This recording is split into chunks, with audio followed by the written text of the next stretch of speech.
Chapter 229. Boom! There was an explosion of thunder in the sky. At that moment, the dark clouds in the sky seemed to be boiling. More than a dozen bolts of lightning appeared at the same time and spread wildly in all directions. The wind howled and the wind and rain howled. The entire sky seemed to be enraged and entered a state of complete madness in this dark night. The power was so great that even the winter peak, which was protected by a tight tactical formation, could feel it even though the wind and snow were not the same as the outside world all year round. The wind and snow and the sky blew faster and faster. The wind howled shrilly, wrapping around the two figures who were faintly confronting each other in the mountain. However, only the thick fog behind perfected Lord Tianlan still gathered and did not disperse. It seemed to be indifferent to the storm and snow. "You want my winter peak?" Hakushin Jinkuan stared at Tianlan and asked calmly. But for some reason, under his calm tone, every word seemed to have a strange power, urging the wind and snow to sweep over from every corner of the sky. They began to slowly gather above his head, like a throne of ice and snow, or a giant in the wind and snow. The cold and murderous air, like the coldness of the sky, spread quietly in the wind and snow without mercy. Tianlan also did not have any intention of avoiding his gaze. He looked at Hakushin Jinkuan, and the smile on his face disappeared. "Is it yours?" He stared at the skinny old man, his loose robe fluttering in the wind. His eyes were as sharp as a knife, as if he wanted to stab into Hakushin Jinkuan's chest and see the old man's heart. "No way. Since when can things that are stolen belong to oneself?" The world suddenly turned cold and no one spoke anymore. That was because they had nothing else to say. The two simple sentences from before had sealed off all their paths of retreat.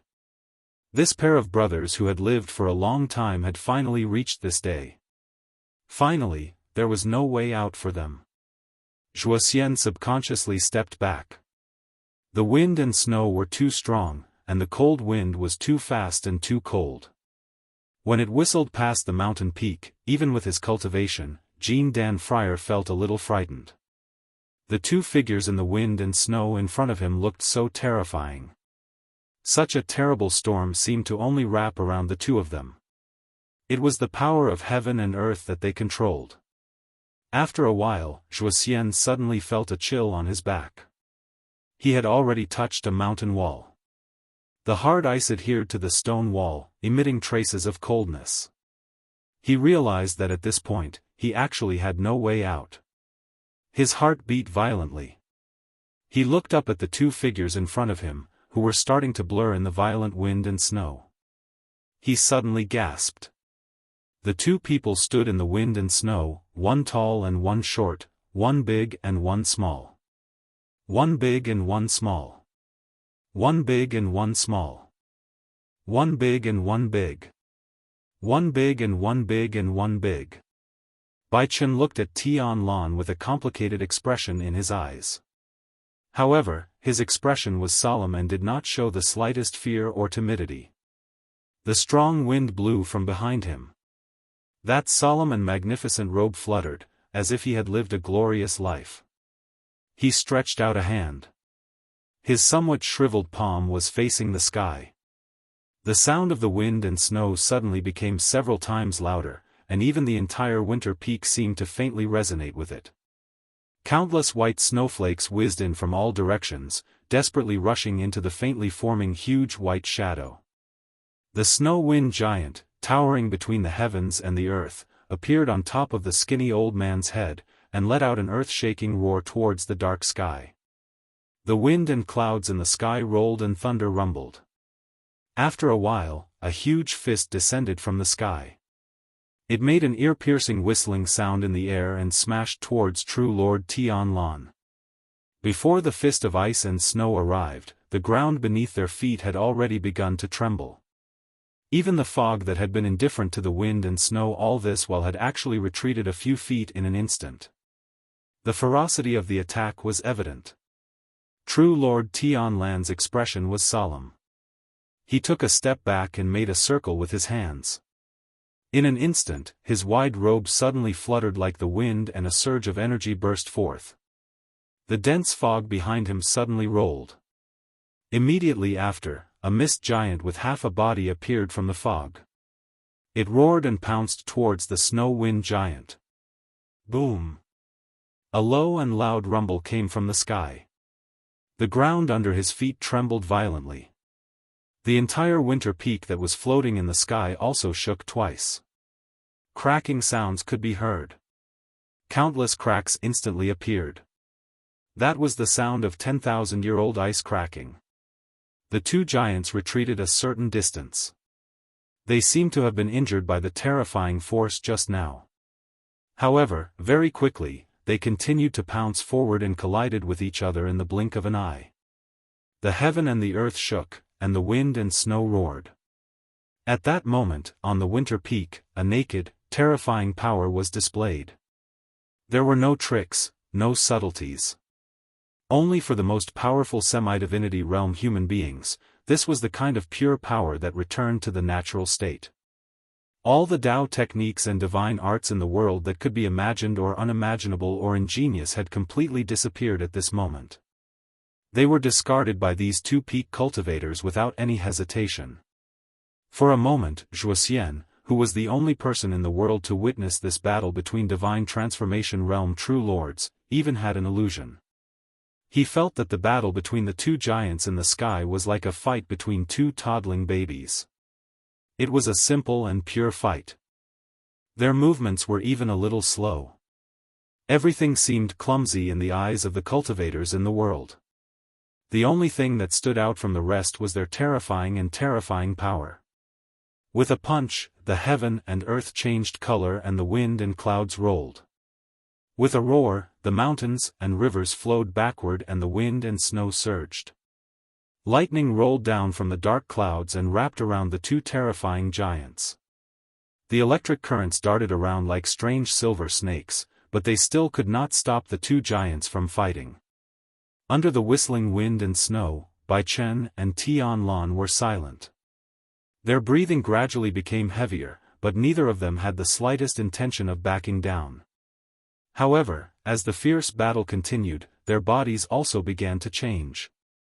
According to the legends, the body of a supreme was as strong as the body of a god. However, at this moment, in the wind and snow, cracks began to appear on his body, just like the ice that had been frozen for tens of thousands of years and was once extremely hard. A piece of their sleeves was torn apart, and a piece of flesh exploded.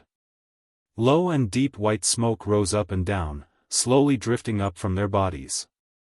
Every time they shot up a white mist, their bodies would tremble, and the ground under their feet and the sky above their heads were like mountains collapsing and the wind and clouds rolling, forming a huge vortex, crazily swallowing the endless wind and snow, and then dissipating in this crazy world.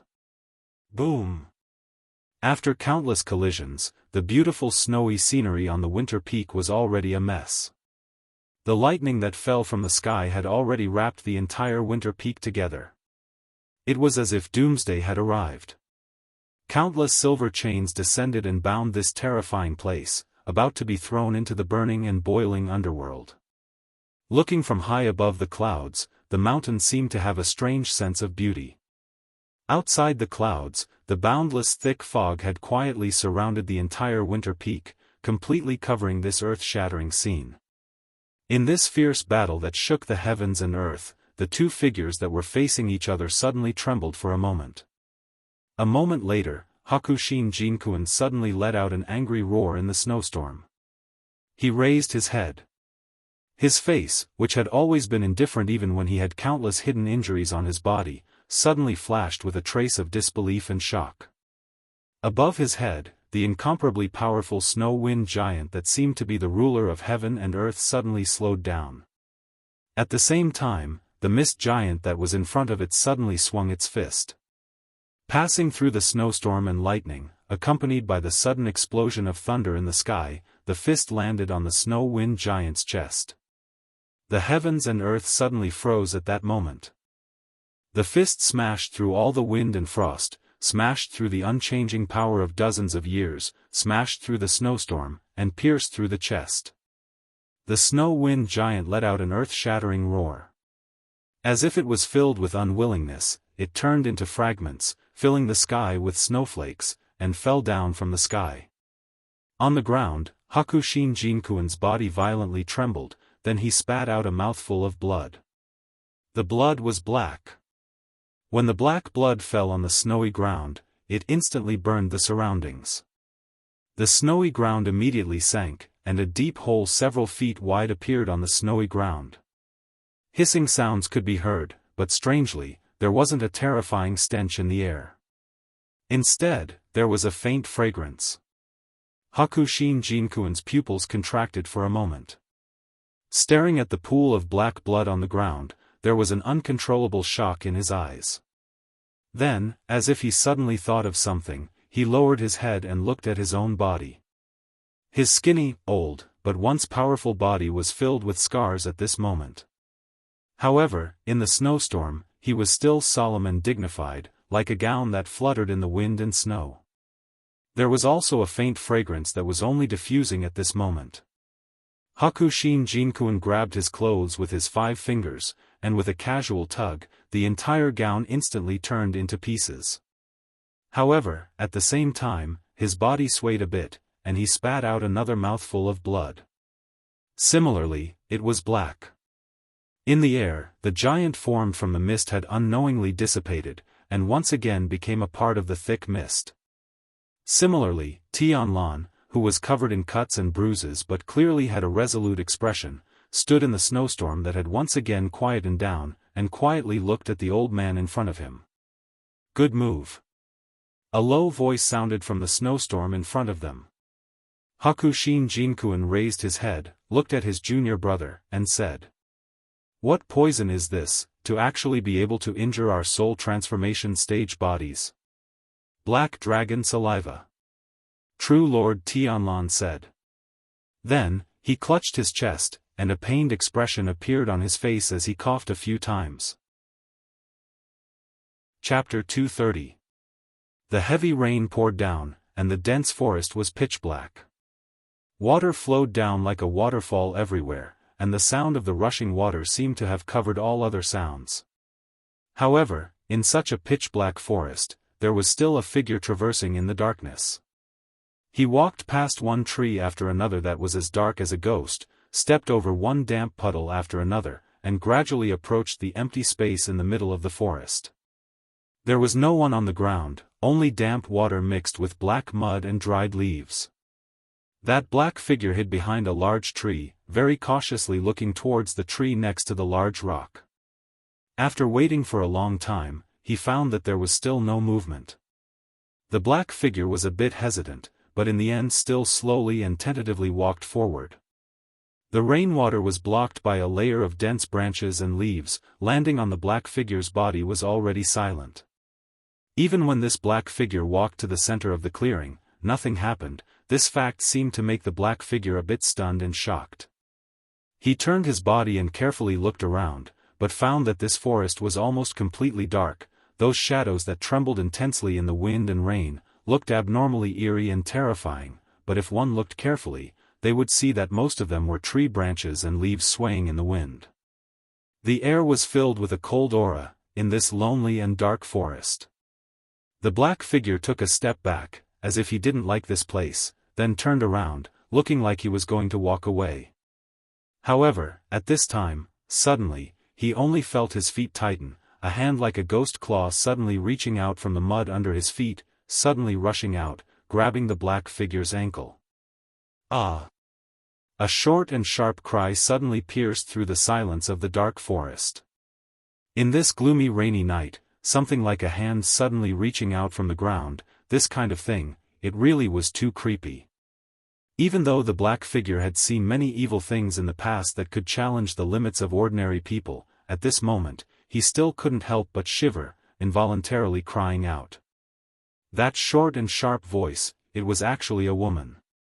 This sudden sound, the hand underground also seemed to be startled, the originally murderous hand gesture also paused for a moment. In the time it takes for a spark to fly off a flint, the black shadow quickly calmed down. With a light shout, he stomped heavily on the ground. Immediately after, a sharp icicle appeared in his hand and pierced into the soil, intending to pierce through the person in the soil. But what welcomed her was a large handful of darkness, accompanied by a roar. A large amount of dirty black soil and a large amount of water suddenly surged up from the ground, covering the sky and covering the earth, directly rushing to the side. The black figure screamed, in an instant disregarding everything, directly retreating. But behind the black soil, a figure suddenly leaped out from the soil. It was Lu Chen. Like a cheetah, he pounced towards the black figure. He moved later, but arrived first. In an instant, he grabbed the black figure's body, and with his right hand, he locked her slender neck. That black figure's head suddenly raised, one hand grabbing onto Lu Chen's fierce arm, the lower leg instead silently kicked out. After a moment, only a pang sound was heard, directly hitting on Lu Chen's lower abdomen. Lu Chen grunted, and his face instantly paled in the darkness. However, his toughness and tenacity were completely displayed at this moment. He gritted his teeth and endured the pain of this kick. Then, his arm tightened, and the black fire in the depths of his eyes suddenly blazed. It directly pressed down on the arm, and only after it pressed down hard on the neck was there heard. There was only a painful grunt, and the black figure's body immediately went limp. And at this moment, only a shocking thunder was heard in the sky, as if in the distant horizon there was a terrifying and powerful impact bursting out. At the same time, a bolt of lightning suddenly split the sky, illuminating the world. In the middle of the forest, that bolt of lightning similarly illuminated the darkness here for a moment. The heavy rain poured down. In the drizzling water, Lu Chen saw that person close at hand. That was White Lotus. White Lotus's face was extremely pale, seemed to have been injured in that short but intense fight just now, but her mind was still clear. Right now her eyes were opened. Similarly saw Lu Chen, that pale-faced man covered in mud and water. Therefore, at the same time, she was also stunned. The lightning disappeared from the sky, so darkness once again returned to this part of the forest. Heavy rain poured down, the violent wind blowing the leaves and branches incessantly whistling. In the dark forest, the man and woman who were still entangled together and fighting each other were in a deadlock. In the darkness, they seemed to be able to hear each other's breathing. After a moment, Lu Chen felt a light and slightly probing force from his hand, as if it wanted to push his hand away. He was silent, but after a moment, he still slowly let go of his hand. At the same time, in the darkness, White Lotus also slowly withdrew her other hand hidden in the darkness. Just a little bit more, her hand would be able to touch Lu Chen's flesh and blood. A faint light flashed in the darkness, then disappeared. A moment later, in the darkness, the two of them suddenly spoke in unison. "So it's you." Between the clouds in the sky, on the winter peak. In this cold world, there was still snow and frost falling, but in the falling snow, there was suddenly a strange moist thing, that was strands of rain. Rain from the sky. This was perhaps the first time in a long time that rain had passed through the snow and landed on the winter peak. Hakushin Jinkuan, who was standing in the snow and vomiting black blood, raised his head to look at the sky above the winter peak, his eyes a little disappointed. In the sky, lightning raged and thunder rumbled, as if the heavens were showing unprecedented anger, venting its terrible power on this mountain peak. Perfected Lord Baichen retracted his gaze and turned his head. However, he didn't speak to his number one enemy, Perfected Lord Tianlan. Instead, he looked at Zhuoxian, who had been standing silently by the side the entire time. Zhuoxian, who was leaning against the ice wall, looked abnormally pale, as if witnessing the soul-stirring battle between perfected lords was a great burden to him. Jin Dan Friar. At the same time, the originally incomparably hard ice wall behind him had more than a dozen cracks of various sizes, and from time to time, ice shards would fall. Some of the ice shards fell directly on Zhuoxian's head, but he did not dodge and stood motionless like a piece of wood.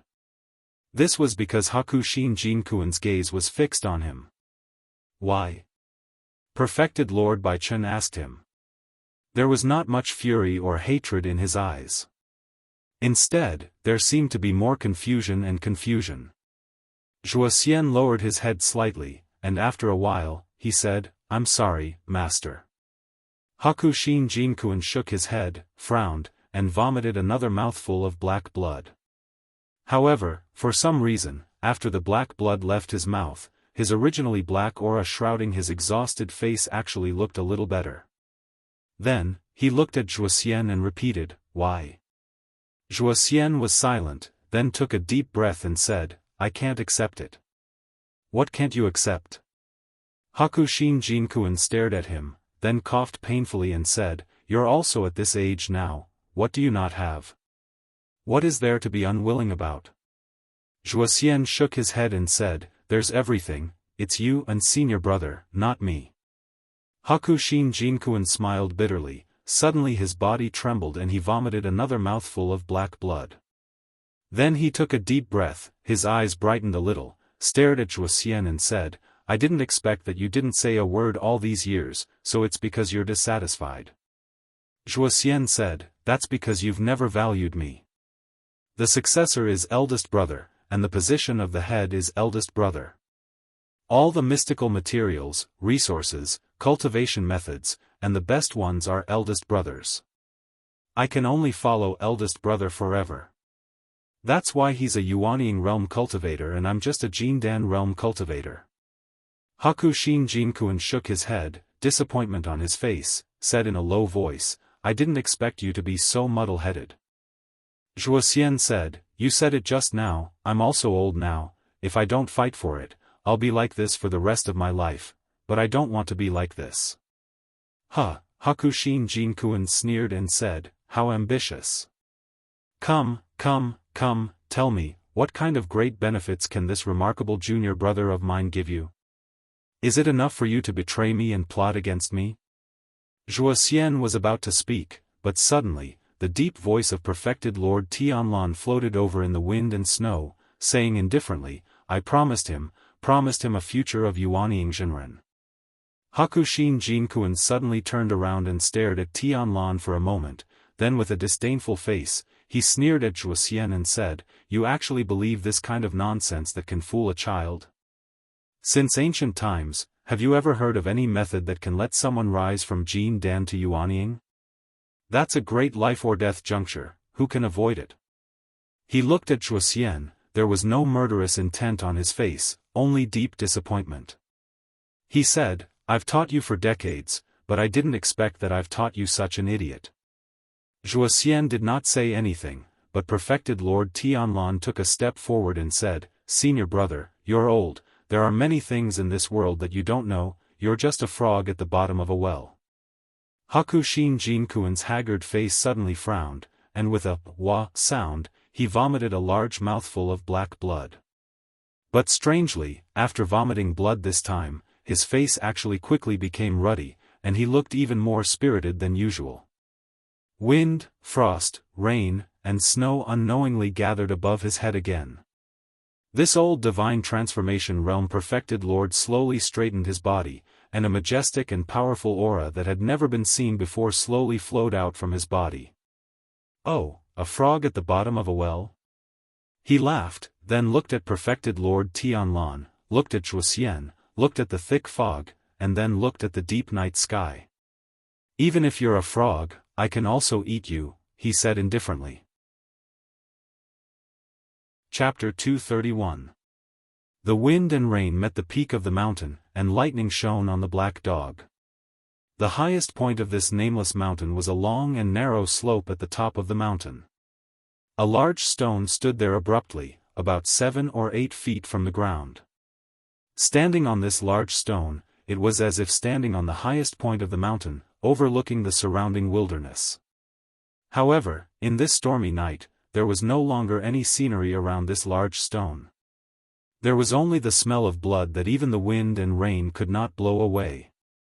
The corpses that littered the ground and the blood that flowed everywhere were telling of everything that had happened here.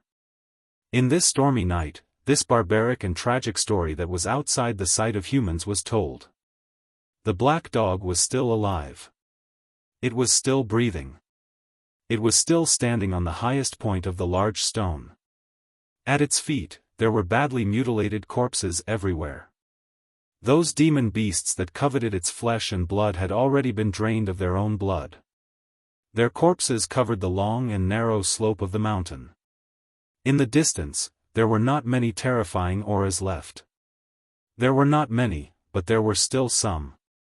On this night, the impulsive demonic beasts had all died. The demonic beasts that were not strong enough had all died. The demonic beasts that were not cunning enough had all died. The demonic beasts that were not brave enough had all run away.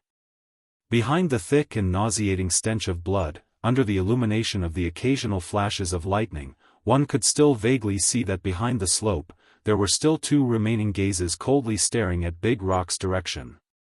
They lingered around, still coveting the delicious flesh and blood. The heavy rain continued to fall, hitting the body of Atsu on the large stone. At this moment, there was not a single intact piece of flesh on its body. There were wounds and bloodstains everywhere. It looked like its own blood was about to run dry. However, Atsu still did not fall. It was like a lonely but paranoid mad dog, gritting its teeth as it stood on the large stone, coldly scanning the dark world. But at the same time, at the moment when the lightning flashed, even it and the remaining two cold gazes beside it felt the black dog's body tremble and saw that it was on the verge of collapse. Perhaps in the next moment, the black dog would fall from the boulder and die on the spot, so the two eyes hidden in the darkness were still quietly waiting for the unusually fierce black dog to end its own life. In any case, how could there be a bright moon on such a stormy night? Without the power of the full moon, no matter how powerful a holy beast was, it would be impossible for it to become a holy beast. The black dog undoubtedly knew this as well. Perhaps no one had ever told it, but when the monster blood in its body stimulated its instincts, it also understood this rule. The wind and rain were too strong, so it was impossible for the moon to appear.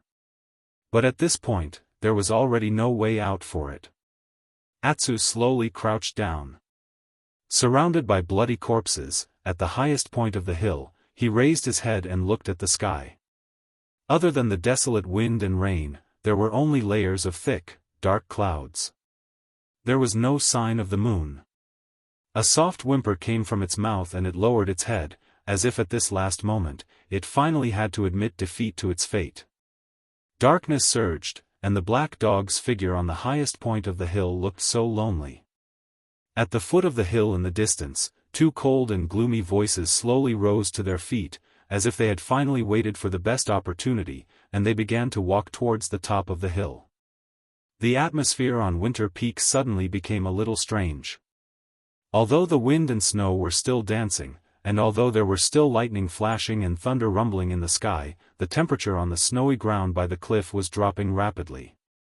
The falling snowflakes were getting heavier and heavier, and the atmosphere between heaven and earth was cold and somber. Occasionally, when one raised his head to look at the peak of the hill, he would notice that the violent snowstorm that had enveloped the top of the hill had suddenly left the peak and began to slowly move downwards, gradually approaching the two people who were facing off against each other. Hakushin Jinkuan stood in the snow and stared at Tianlan, saying word by word, "You actually dared to come to this Winter Peak to challenge me. This is the stupidest thing you've ever done." Perfected Lord Tianlan also raised his head to look at the slowly falling snowstorm. A moment later, he smiled and looked at Hakushin Jinkuan, his eyes slightly narrowed. "Is that so?" Hakushin Jinkuan snorted coldly. "Before Master died, he told me that you're arrogant and bold, and if you achieve great success in Taoism in the future, the disaster you'll cause would probably be far worse than the Three Realms Fiend cult. Today, it seems that it's true." His gaze was like lightning as he stared coldly at Tianlan and said coldly, "How dare you go to the underground palace and steal the black dragon saliva that was born from that fiend?" Perfected Lord Tianlan laughed. "Oh, did Master say that, or did you say that yourself?" Bai Chen's expression was cold as she said, "Those of us who know the cause and effect of that case back then naturally know what happened. I only have one thing to say, I have a clear conscience." "What a coincidence." Perfected Lord Tianlan took a step forward and said indifferently, "When I went to visit Master's grave yesterday, I also said those words in front of his grave. I have a clear conscience. He enunciated each word clearly, his voice rumbling like thunder. Hakushin Jinkun didn't say anything else, but before he really made a move, he deliberately turned to look at Zhuoxian, who was standing at the side.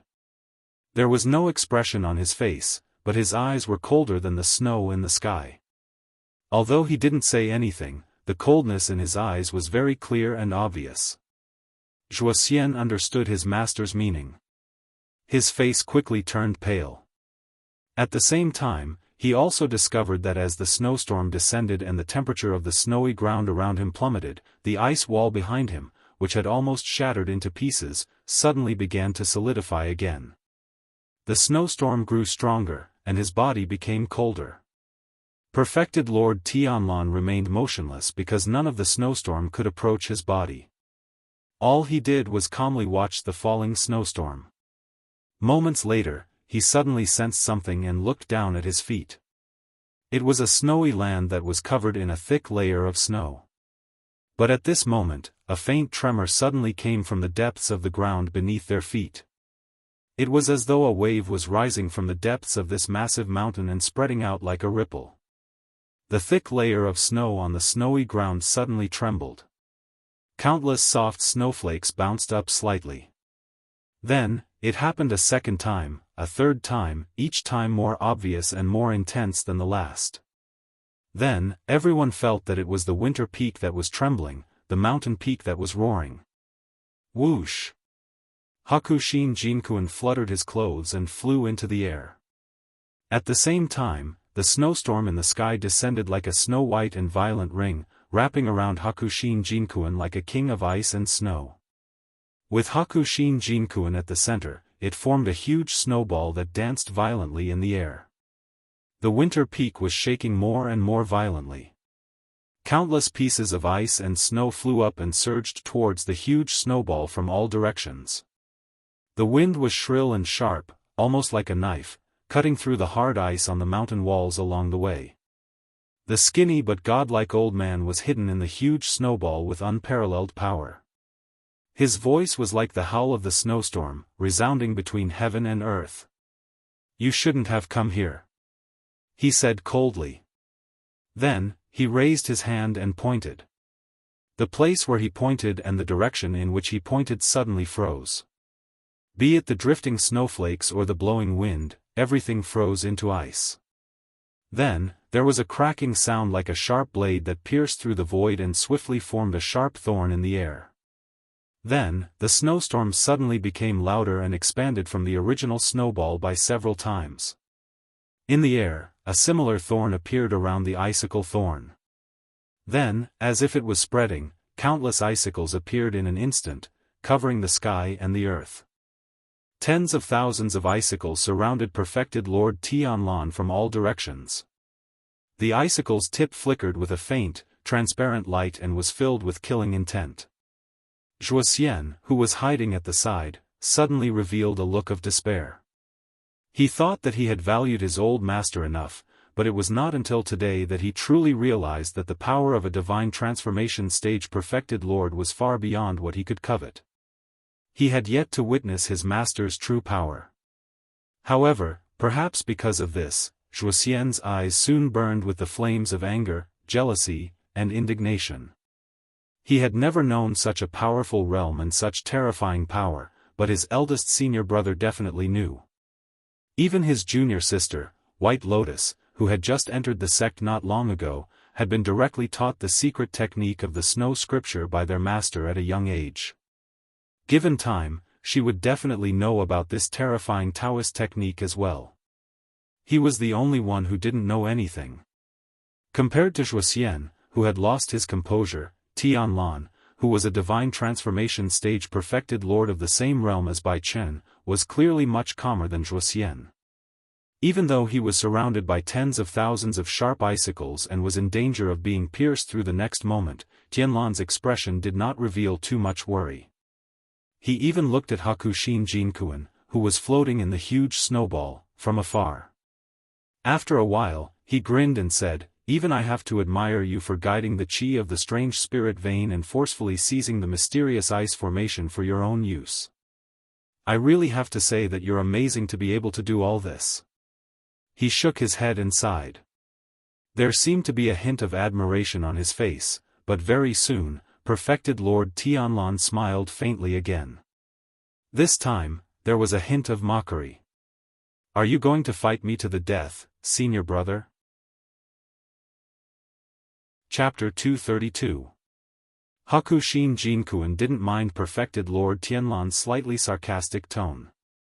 Those who could cultivate to the highest realm in the world and stand at the pinnacle of the human race's martial strength had all tempered their will to be as tough as steel in the long process of cultivation. However, confidence and pride didn't equate to stupidity and blindness. The person in front of him was his junior brother and also a talented perfected lord of the divine transformation realm. Baichen definitely didn't think that Tianlan was someone who could be easily dealt with. Furthermore, the current situation was obviously the result of Tianlan's sudden intrusion into Winter Peak after careful planning. Putting everything else aside, just the fact that his second disciple, Zhuxian, had betrayed him showed how dangerous the situation was. Baichen even began to worry about the situation below Winter Peak. Today was the day the sect council would be held. According to the plan, the eldest disciple, Idle Month, should be in Tiankuan Peak's Jingyang Hall having a meeting with the various elites in the sect. During the most important night meeting, he might still be waiting for her to go over and hold the fort. However, Tianlan suddenly came and blocked him on the Winter Peak. Hakushin Jinkuin could easily imagine that there must be some conspiracy behind this. However, at this moment, he couldn't quickly contact his eldest disciple. Therefore, the best and most effective way was to quickly settle the matter in front of him. In fact, the fight at the foot of the mountain wasn't a big deal. It was nothing more than some intrigue and murder. Even if it was murder, how many people could they kill? Could they turn the world upside down? What mattered was that junior brother Tianlan in front of him was the only person who could truly threaten him. As long as he could win here, what couldn't he clean up? True Lord Baichen's mind spun to this point, but it only took a moment for him to clearly understand the importance of this chaotic situation. His gaze became even colder as he stared at the bald and burly man below and said coldly, "Junior brother, on account of Master's warning before his death, I can spare you this time. As long as you hand over that traitorous disciple, Zhuxian, to me to deal with and retreat from Winter Peak, I'll treat it as if today's matter never happened. Otherwise..."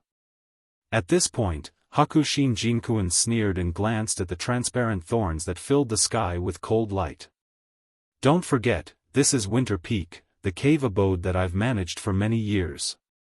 It won't be difficult for me to take your life." Perfected Lord Tianlan looked up at the figure wrapped in the snowstorm and didn't speak immediately. Instead, he stared thoughtfully for a moment.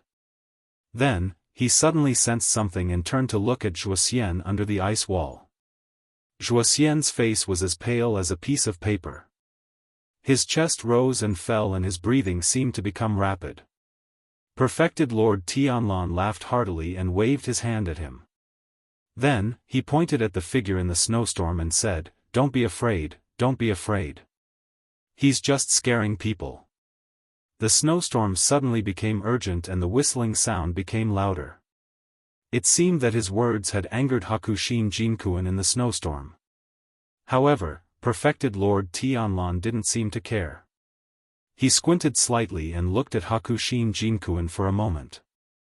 He smiled and said, "Senior brother, I wasn't so sure at first. But after hearing what you said, I probably know that the black dragon saliva is not easy to bear. It's not so easy to detoxify it by spitting out 2 mouthfuls of blood, right?" Hakushin Jinkuin sneered and didn't say anything else.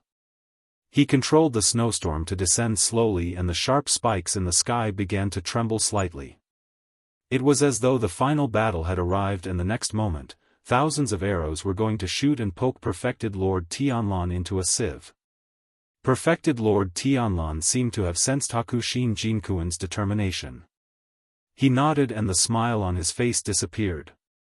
Ding, It was unknown which crystal-clear icicle suddenly vibrated and let out a sound. All of a sudden, this pleasing sound with a hint of coldness rang out.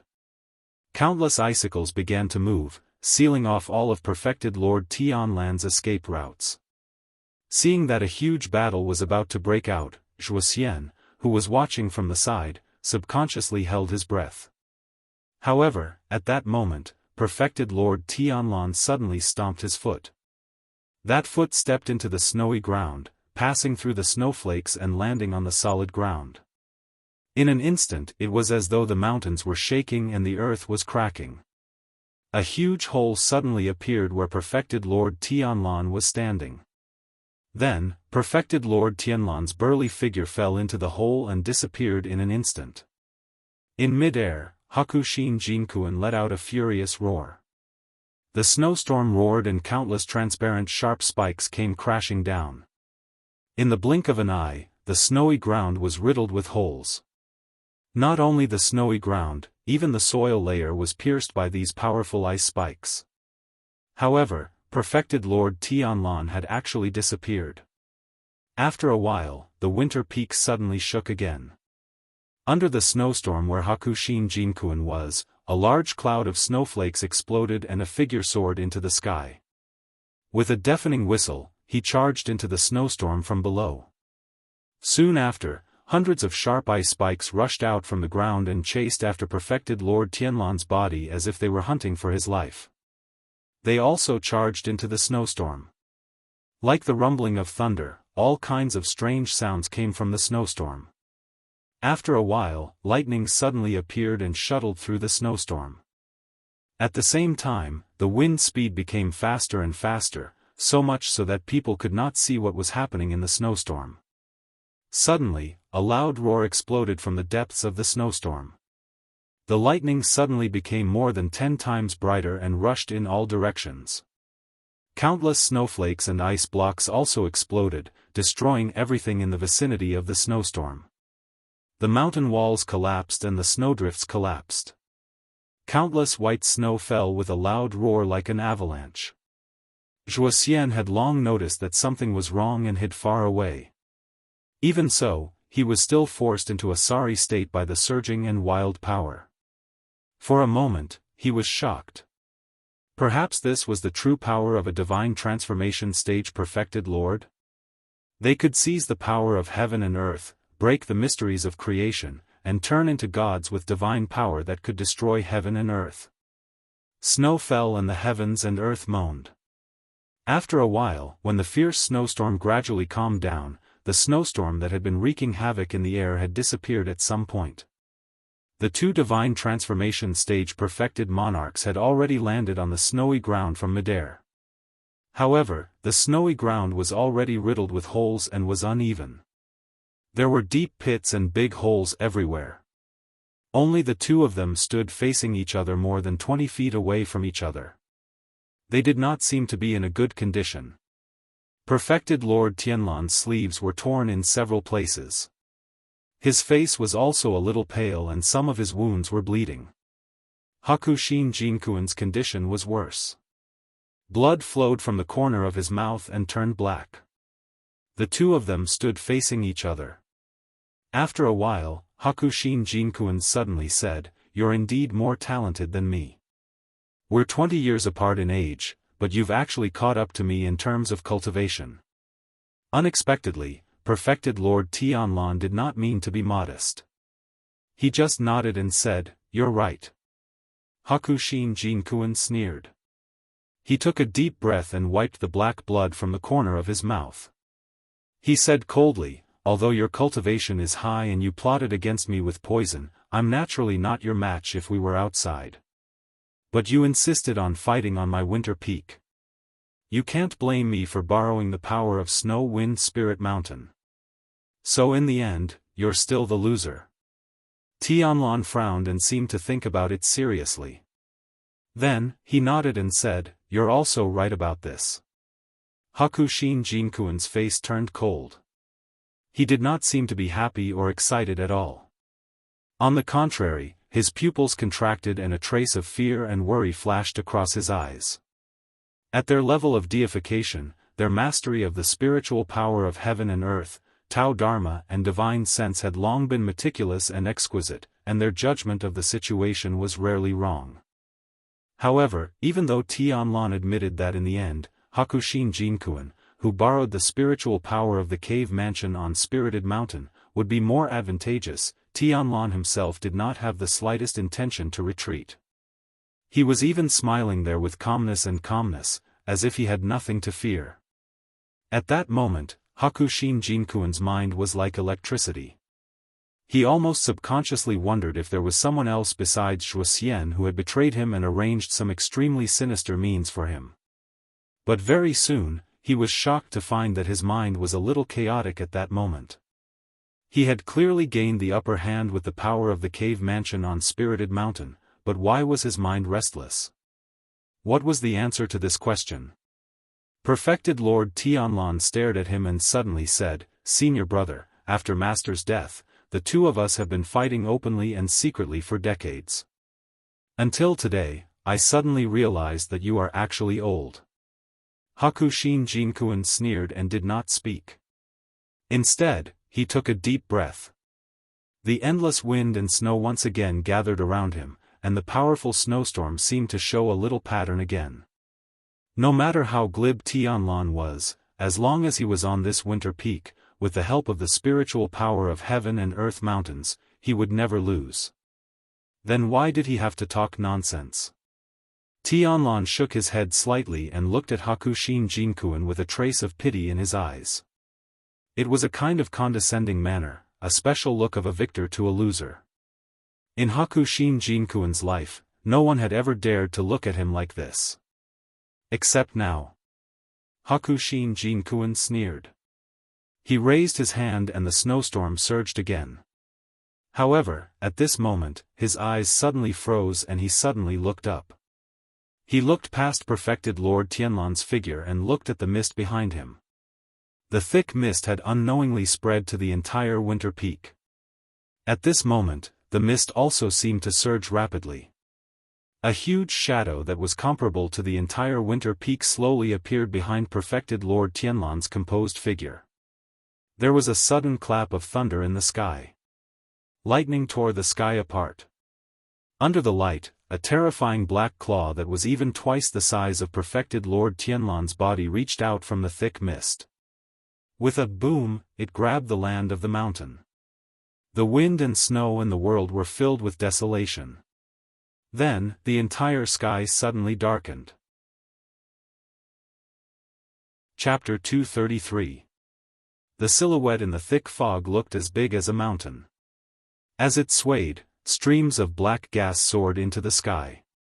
Following that, the huge black claw with protruding joints suddenly grabbed onto the ground of the cliff of Winter Peak. The sharp and terrifying claws instantly pierced through the incomparably hard rocks, firmly grabbing onto it without letting go. After a moment, under the gaze of everyone on Winter Peak, that huge black claw suddenly contracted, as if it had used all its strength.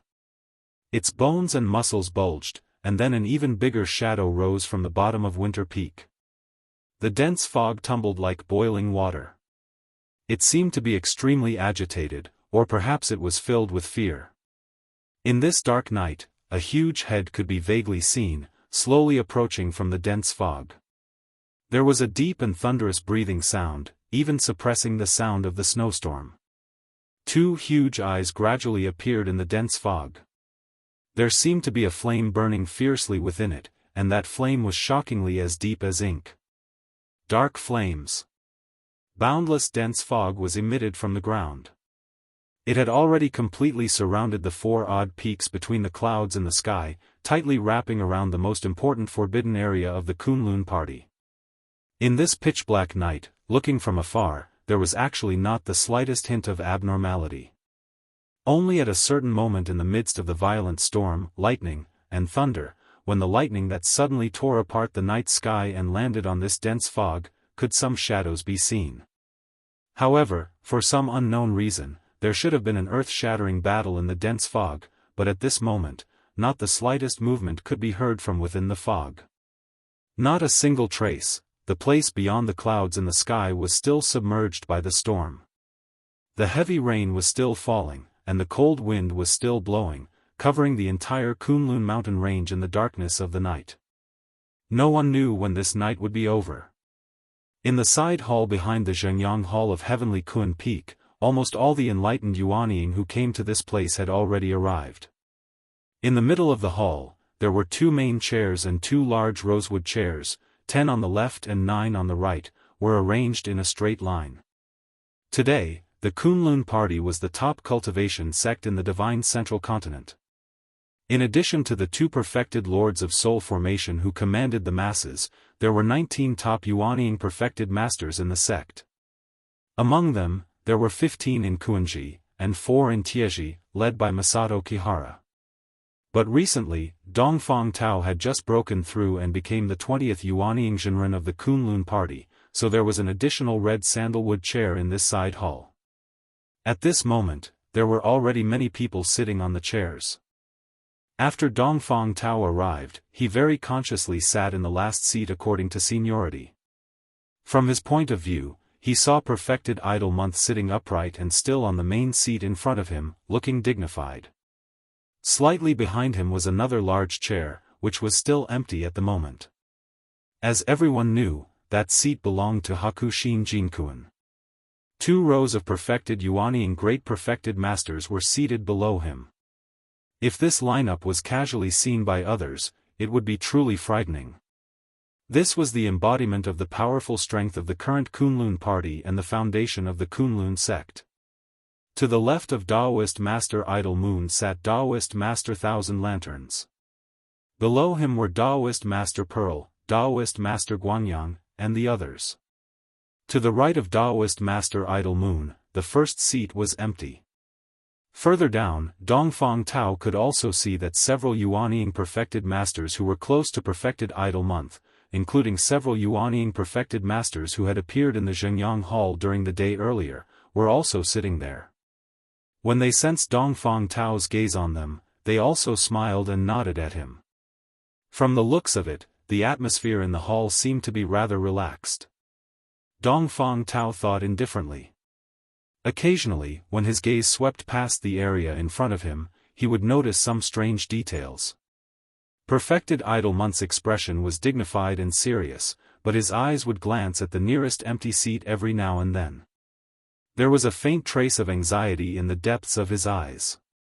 Perfected Thousand Lanterns and the others on the opposite side of the empty seat remained silent. Their faces were calm and indifferent, but they would occasionally reveal a trace of a smile with a hint of coldness and mockery. It was Dongfang Tao's first time coming to this side hall. After a moment of silence, he lowered his voice and quietly asked a perfected Yuanying perfected master who was sitting next to him.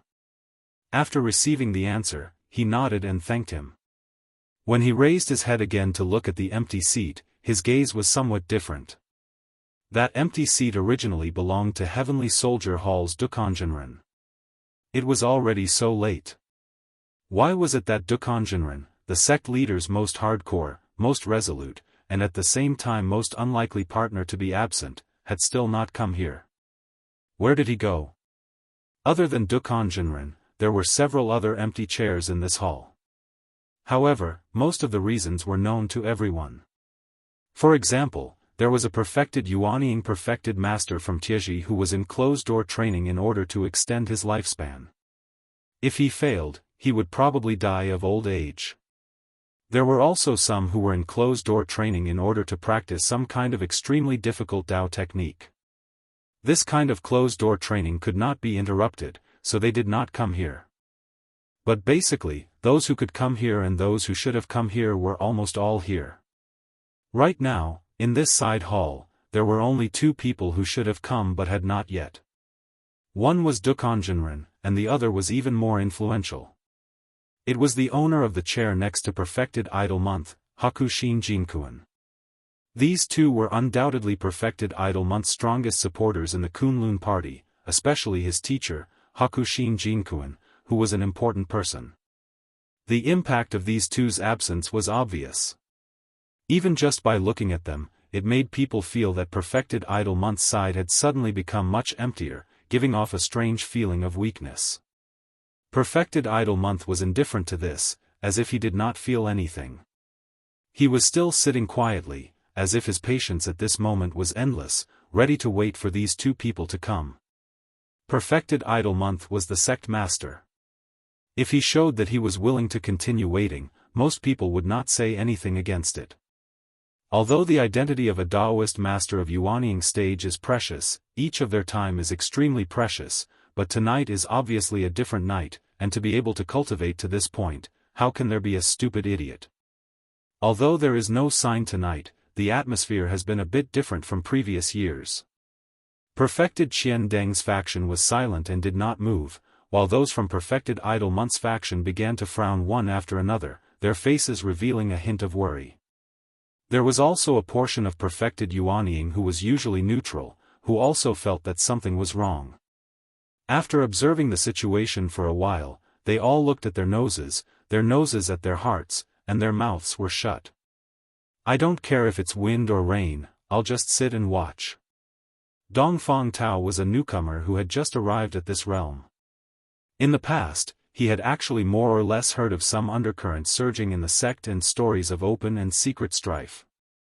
However, he was not a direct descendant of the lineage of ancestor Tianhong, so his position in the Kunlun sect had always been somewhat marginalized. It was precisely because of this that Dongfang Tao showed the attitude of relying on Perfected Idle Month on this day, and received Perfected Idle Month's praise and acceptance. No matter what, because Perfected Yuanying was a powerful and precious battle force, it was necessary to win over them. However, after arriving at this side hall, Dongfang Tao suddenly realized that his choice did not seem to be as stable as Mount Tai as he had originally thought. The hostility in this sect towards Perfected Idle Month's faction was much stronger than he had expected. Dongfang Tao was a little puzzled about this, because his many years of experience had long since explained one problem: as long as Hakushin Jinkuan was around, Perfected Idle Month's position was unshakable, and Perfected Idle Month's faction's power was unshakable. But why did those people seem to be a little aggressive? Why did they dare to do this?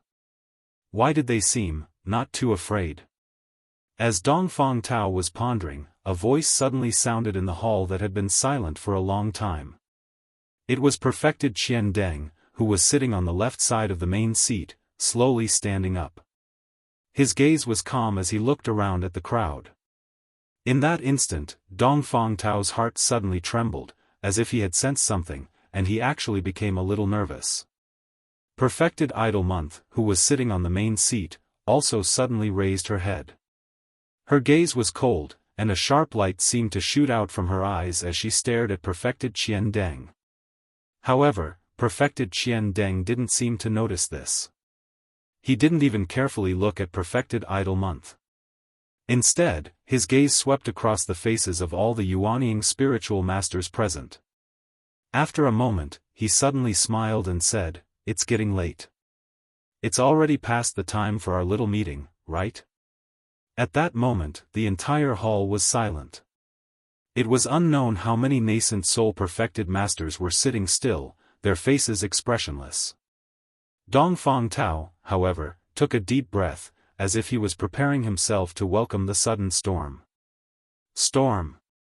No one spoke, and no one responded to Perfected Qian Deng. The atmosphere in the hall was subtle and strange. However, Perfected Qian Deng didn't seem to mind at all. After looking around, he smiled and continued, "Therefore, I feel that we should begin now. Everyone here is a Yuanying spiritual master, and everyone's time is precious. Am I right, senior brother sect master?" His last sentence was said as he turned his head to look at Perfected Idle Month. At that moment, the atmosphere in the hall was so cold and quiet that one could hear a pin drop. Perfected Idle Month slowly stood up and stared at Perfected Qian Deng. After a moment, she said in a deep voice, "There are still a few who haven't arrived yet. It won't be too late to wait." Perfected Qian Deng shook his head and said, "Senior brother sect master, forgive me for speaking bluntly. We've waited for too long. Those who haven't arrived yet won't come. There's no need to waste any more time." A series of gasps could be vaguely heard from the surrounding nascent souls. All of them looked over with complicated expressions. Perfected Idol Month narrowed her eyes and looked coldly at Perfected Qian Deng. She said in a cold voice, "Junior brother Qian Deng, do you mean that you don't even want to wait for my master, Hakushin Jinkuan?" As soon as these words came out, the surrounding people's breathing seemed to stop. Everyone's gaze fell on Perfected Qian Deng. Chapter 234. The heavy rain did not stop. The dense forest was pitch black. One could not even see one's fingers if one stretched out one's hand. Right now even the dense foliage above their heads could not block the seemingly endless water flow. Everywhere like a broken dam, large waves of water flowed down from the top of the trees. The two figures hidden in the darkness, after the initial shock, quickly quietened down. This forest was so dark that they could not even see each other's faces clearly, also could not see the expression on the person beside them. After an unknown period of time, Lu Chen lowered his voice and said, "The pattern on the back of the tree bark, was it drawn by you?" White Lotus's body shook slightly, seemed surprised again, after a moment of hesitation, said, "No." This time it was Lu Chen who was stunned, and before he could continue to question, White Lotus had already said, "That pattern was not drawn by you." Lu Chen was speechless, looked up at the blurry and petite figure in front of him. At this moment, he felt that he could not see White Lotus's face clearly. Everything about this young girl seemed to be more and more mysterious and strange. "It was also not me." Lu Chen quickly denied, took a deep breath and said, "Then why are you here?" White Lotus instead asked, "I also wanted to ask you this question. That pattern is obviously an extremely rare secret pattern in the evil sect. Outsiders are not even able to know about it. How did you know about it, and why are you here?" Lu Chen did not speak. White Lotus also very quickly quietened down. Both of their bodies hibernating in the darkness, suddenly moved back a little at the same time, distancing themselves from each other. Lu Chen turned his head, glanced at the big tree in the forest. After a moment of silent contemplation, he made a decision in his heart. Even though White Lotus looked sincere, even though she was only a child, but this girl's words could not be trusted. To coincidentally come here at this night, it was impossible to say that it had nothing to do with the evil sect. This girl must have some great secret on her. Just when he had made up his mind and prepared to move, suddenly his body shook violently, almost fell down, and then in that darkness, black flames suddenly ignited in his eyes. A cold murderous intent uncontrollably rose up. White Lotus almost instantly sensed this biting cold murderous intent. With a cold snort, took 2 steps back, facing Lu Chen with full vigilance. But Lu Chen did not make a move. Instead, with a trace of bewilderment, turned his head, looked into the depths of the darkness. That was the depths of Kunlun Mountain, the legendary place where the sky and clouds were. Just now, he suddenly felt an extremely familiar aura coming from that direction, directly resonating with the black fire hidden in the deepest part of his body, causing the black fire in his body to instantly rise, almost unable to be suppressed. The black flame swayed in the distance in the dark forest, as if there was an extremely strong but from the same source, attracting this black flames. Between the sky and clouds, the winter peak was shrouded in fog. An incomparably powerful aura seeped out of the thick fog. A figure as huge as a mountain was faintly discernible in the fog. Gradually, a huge head approached the cliff on the winter peak. Its true appearance was gradually revealed from the dense fog. It was a huge dragon head, completely black, with long and tough dragon whiskers swaying in the wind, like 2 long black whips. Snow-white fangs faintly appeared in the dragon's mouth, emitting a cold glint. The most terrifying thing was that the pair of huge dragon eyes didn't have pupils. Instead, they were burning with a strange black flame. It looked like a demon that had suddenly leaped out from the netherworld. It slowly rose in front of the winter peak and appeared in front of everyone on the winter peak in a horrifying manner.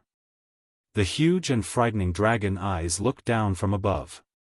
The place where it appeared was right behind True Lord Tianlan, and at that moment, the dragon's head could even be said to be right above True Lord Tianlan's head. As long as it lowered its head slightly, it could swallow true Lord Tianlan, who looked extremely small in comparison, in one gulp. However, true Lord Tianlan did not seem to be on guard at all. He still stood there calmly, his wide sleeves fluttering in the wind. At this moment, both he and the unimaginably terrifying dragon that had suddenly appeared were looking at the person on the snow-covered ground in front of them, Hakushin Jinkuan. Hakushin Jinkuan's expression suddenly changed the moment the black figure appeared. His usually calm face showed a rare expression of inconceivable astonishment. Then, all kinds of expressions intertwined on his face, complicated and incomprehensible. Even his body faintly trembled. It was not fear, but rage. He withdrew his gaze from the terrifying black dragon and stared at Tianlan. He gritted his teeth and said in a hoarse voice, How did you do it? How dare you do this? True Lord Tianlan's expression did not change, and he looked calm as if he had always had a clear conscience. He turned a deaf ear to Hakushin Jinkuan's questions. The black dragon's head above his head swayed slightly, and a dull sound that sounded like it was tearing through the air sounded. It was as if the dragon's power was so powerful that even the slightest movement would cause a chain reaction. It was truly unimaginable how powerful the black dragon would be if it were to completely rage and attack. Upon seeing that Tianlan did not reply, Hakushin Jinkuan seemed to become even more furious. However, just as he was about to flare up again, something even stranger happened. The black dragon's head, which was high up in the sky, suddenly stretched forward. The black flames in the dragon's eyes burned as if they were reflecting by Chen's figure. Immediately after, the dragon's mouth opened, and a deep, thunderous voice suddenly came from the snowstorm. It was the black dragon speaking in human language. He's smarter than you. Hakushin Jinkuan suddenly raised his head and looked at the black dragon with a pale face. Then, he laughed bitterly and said to true Lord Tianlan, You're audacious, reckless, and rebellious. You've gone far beyond what Master and I warned you about back then. Now that things have come to this, you're actually arrogant enough to let this monster out. Aren't you afraid of being punished by the heavens? When he said the last few words, Hakushin Jinkuan's voice was like thunder. Every word rumbled as if he wanted to shout angrily to wake up true Lord Tianlan in his eyes. However, Tianlan frowned slightly and said calmly, This bewildering fog formation has already surrounded the sky. No matter how loudly you shout, it won't be heard. Hakushin Jinkuan's expression was solemn. Suddenly, his expression turned cold as he said, I've lived for a long time and have enjoyed all kinds of honor and glory. It's nothing even if I die here today. But I just want to ask you one thing, junior brother. Why are you acting so recklessly without any regard for anything else? He shook his head in pain and pointed at his chest. Could it be that you've done so many things just to fight with me and kill me? True Lord Tianlan's expression was as calm as water. No changes could be seen in his heart. Even when Hakushin Jinkuan questioned him sternly, he did not reveal any expression of guilt, regret, or fear. He just stood there calmly and finally smiled. Senior brother, you're old. You won't understand me, he said indifferently. No one in this world will understand what I want to do. I don't expect you to understand me either. In life, a good man should do what he wants. Even if the sky falls and the earth shatters, he should still look down on everyone and do as he pleases. Tianlan didn't say these words out loud, but Bai Qin could tell from his expression and eyes that he was serious. They had been brothers for so many years. No one in this world would understand this junior brother better than him. If there was someone, it would probably be their master, ancestor Tianhong, who had already passed away. Hakushin Jinkuan did not say anything else. After taking a deep breath, the anger on his face quickly dissipated. Wind and snow appeared behind him and gradually condensed into a white snowstorm. The pride and power of a divine transformation stage true lord would never end so easily. The withered old man straightened his back and looked coldly at the burly bald man in front of him as well as the even more terrifying black dragon. He suddenly sneered and said proudly, "Do you think that releasing the black dragon and plotting against me will make me bow down to you?" The black fire in the black dragon's huge eyes flickered and seemed to burn brightly. However, true Lord Tianlan, who was below the dragon's head, stared at Hakushin Jinkuin for a moment and suddenly shook his head. "Senior brother, you're afraid." Hakushin Jinkuin was furious and shouted, "Nonsense! I have the protection of the mountain spirit on this winter peak today. Although that evildoer is ferocious, he has been suppressed for thousands of years.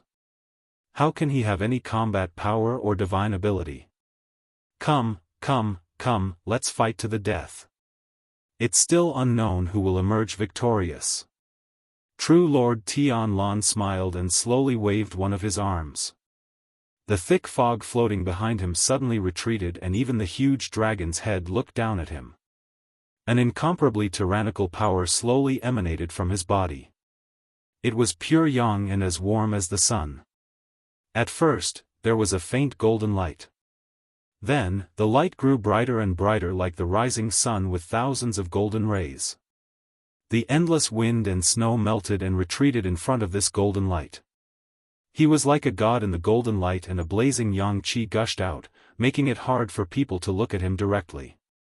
Hakushin Jinkuin's expression changed drastically. His pupils constricted and he said bitterly, "Positive yang art. You've actually mastered it."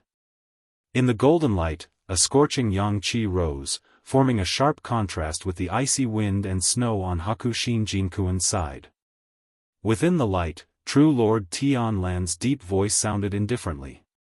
"Master has long said that I'm much more talented than you in terms of cultivation." Right after he said that, the golden light shone brightly and pounced towards Hakushin Jinkuin. Hakushin Jinkuin roared furiously and the wind and snow howled as well. The two perfected lords finally began their final battle in the deep fog of the night. Chapter 235. The light of the rising sun shone brightly. Everywhere it passed, not only did the ice and snow melt, even the rocks and soil under the white snow cracked. A brilliant aura seemed to carry a trace of a domineering aura that was above all things as it rushed over unstoppably.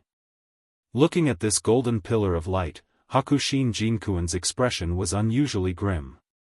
He took a step back and the surrounding snow and wind immediately stirred up, turning into a blizzard to meet it. The blazing sun and the blizzard, one hot and one cold, one bright and one dark, one yang and one yin, like the two extremes of heaven and earth, like water and fire, collided in an instant.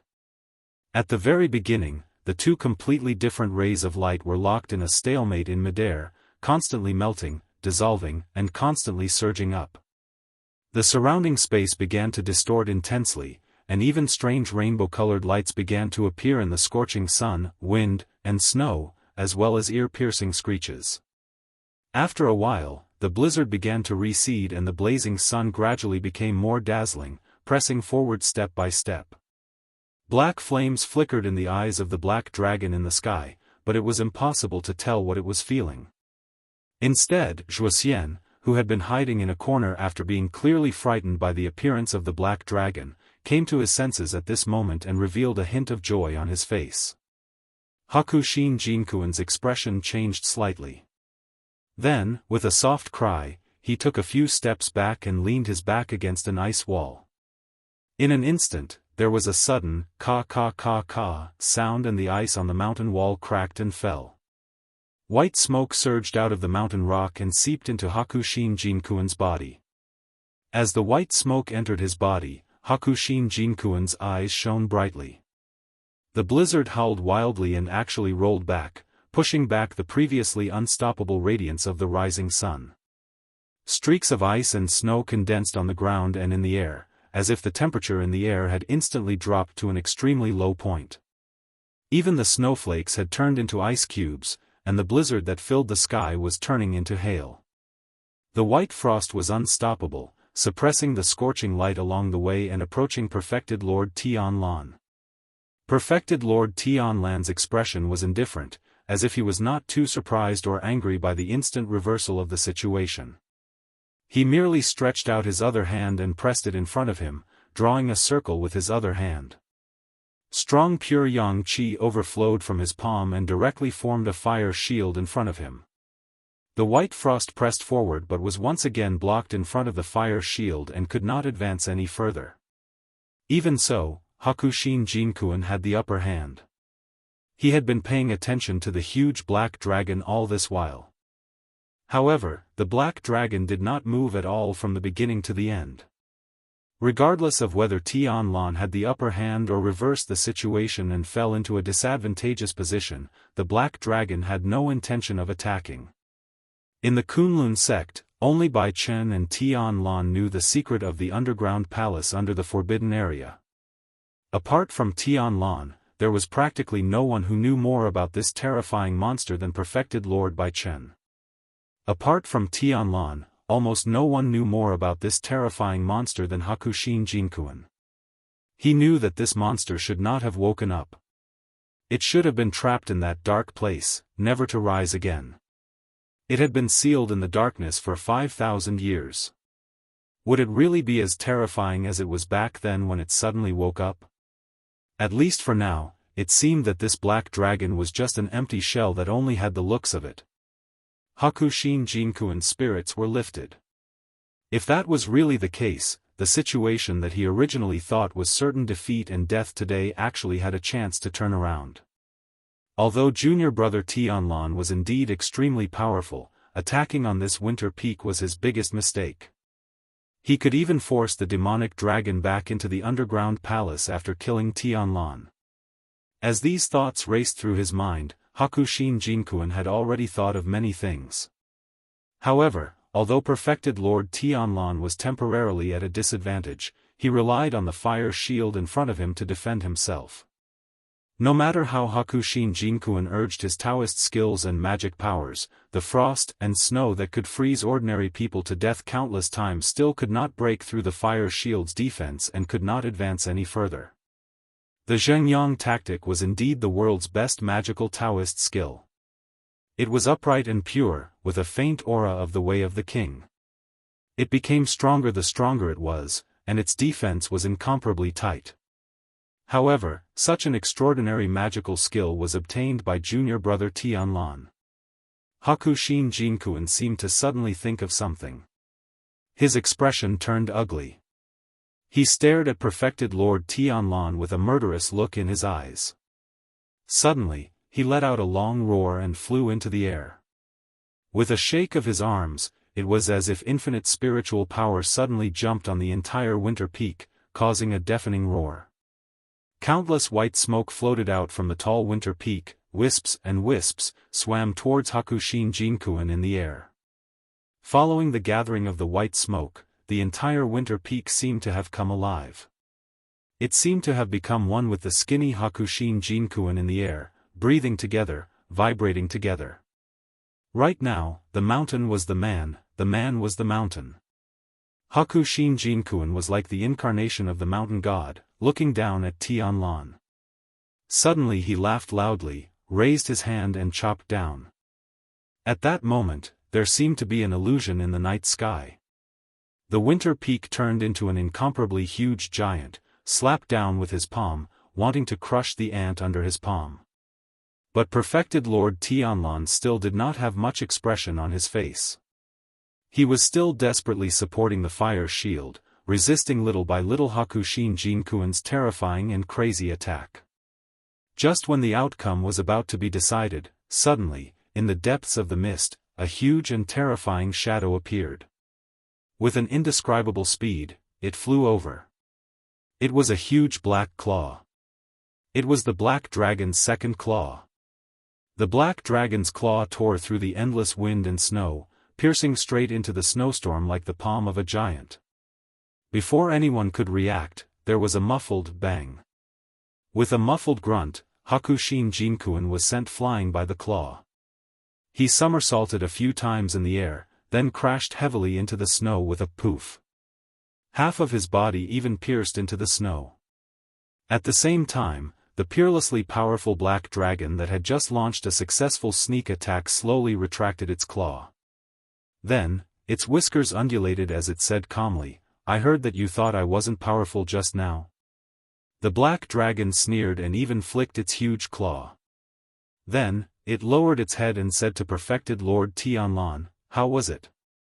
Because Hakushin Jinkuan had been sent flying, perfected Lord Tianlan, who had just been suppressed by the mountain range's spirit chi, finally heaved a sigh of relief. Just then, he heard the black dragon's question. Perfected Lord Tianlan glanced at the black dragon and sneered. "Just so." Black flames flashed in the black dragon's eyes, but it did not say anything, nor did it do anything harmful to perfected Lord Tianlan. Instead, it slowly raised its head and said, "Kun Yuanzi and Tai Luo are not good people. They are unwilling to tell their descendants anything. They probably forgot to tell you that the one in the underground palace is a petty dragon." Perfected Lord Tianlan chuckled. "I understand now." The black flames in the black dragon's eyes flickered.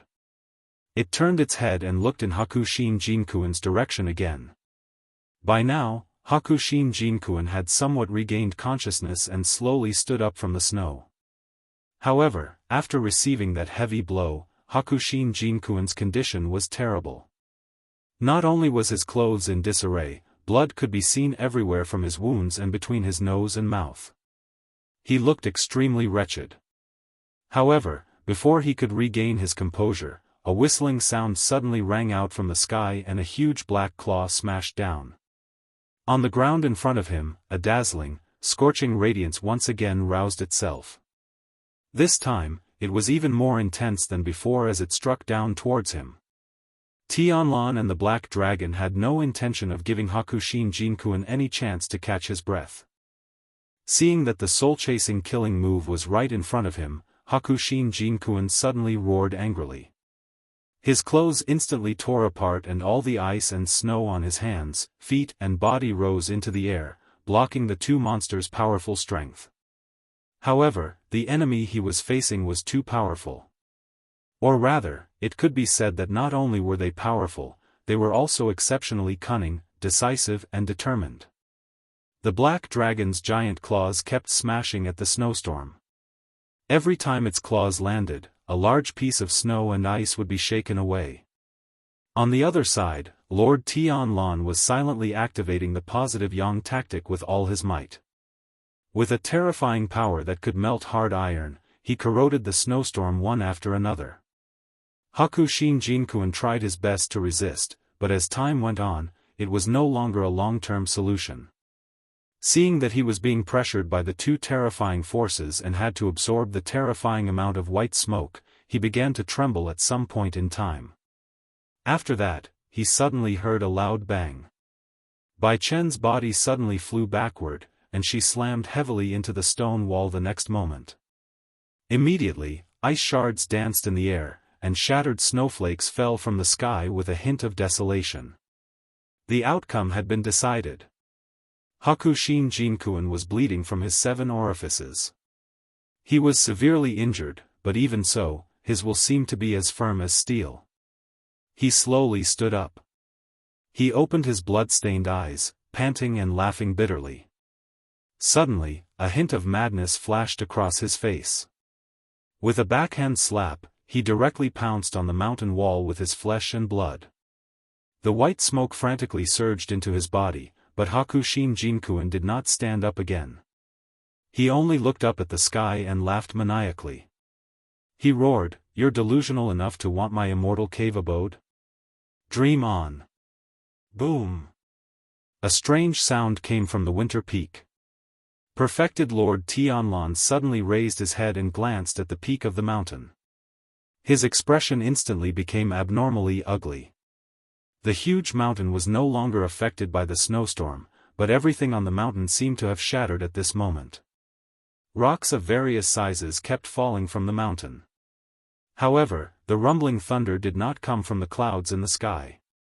Instead, it came from within the winter peak. Hakushin Jinkuan laughed maniacally. "You're still coveting my treasures?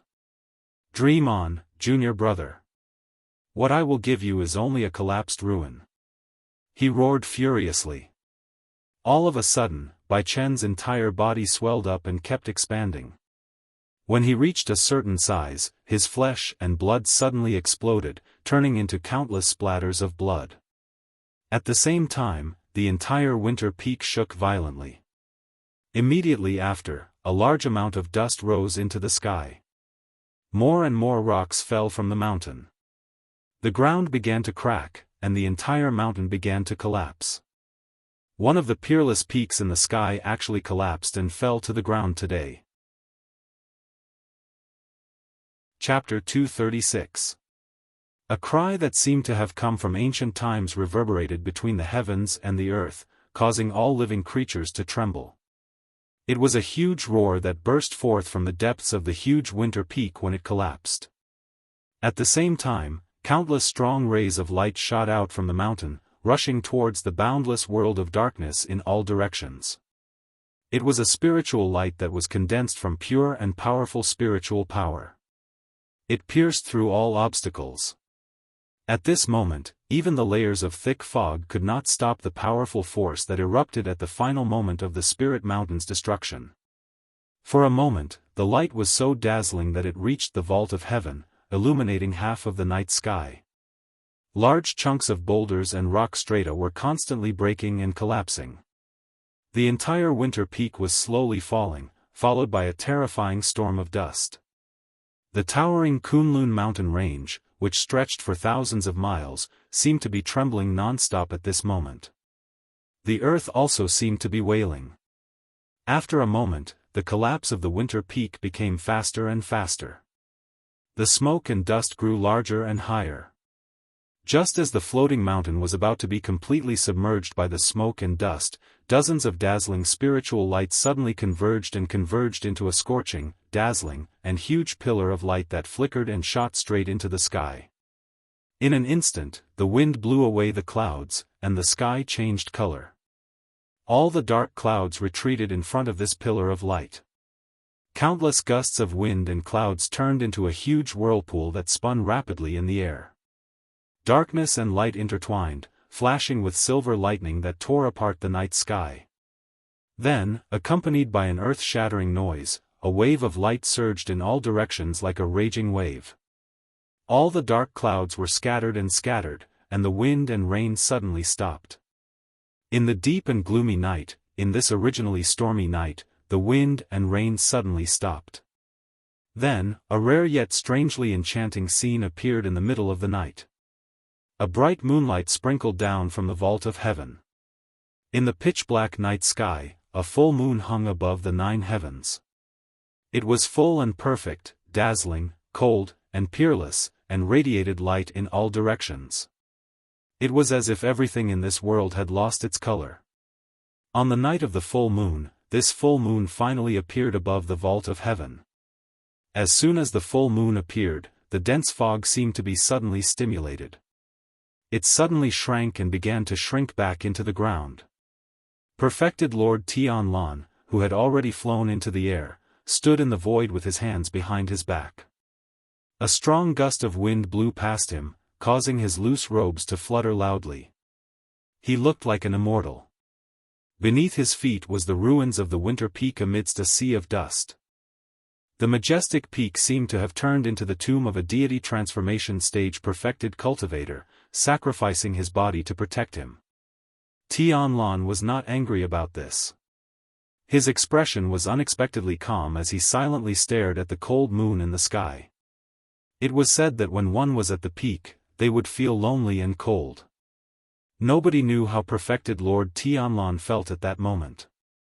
The huge black dragon in the dense fog had retreated and disappeared at some point. It seemed that it did not like such a strong and bright moonlight. Its huge body had also disappeared into the darkness without a sound. Zhuoxian, who was a little below perfected Lord Tianlan, also flew into the air. He looked at the destroyed winter peak with a complicated expression. Finally, he seemed to sigh. Then, with a respectful expression, he lowered his head slightly towards perfected Lord Tianlan and waited patiently. Just like how he had been patient when he was under perfected Lord Bai Chen all these years, he had shown sufficient sincerity and submission. In fact, he was even more patient than before. Because the situation was no longer the same as before. In Kunlun, there was no other deity transformation stage perfected cultivator who could compete with the one in front of him. That night, almost every place in Kunlun was shocked by this sudden scene. Everyone, whether they were insiders or not, was shaken to the core. When the earth began to shake, everyone was frightened. When the loud noise resounded through the heavens and earth, everyone felt that they were in danger. In the end, when the wind and rain suddenly stopped and the moonlight shone down, everyone was dumbfounded. In the Zhengyang Hall of Mount Tianquan, the 10 or so Yuanying perfected cultivators who stood at the peak of the human cultivation world were all standing in front of the windows and doorways with different emotions.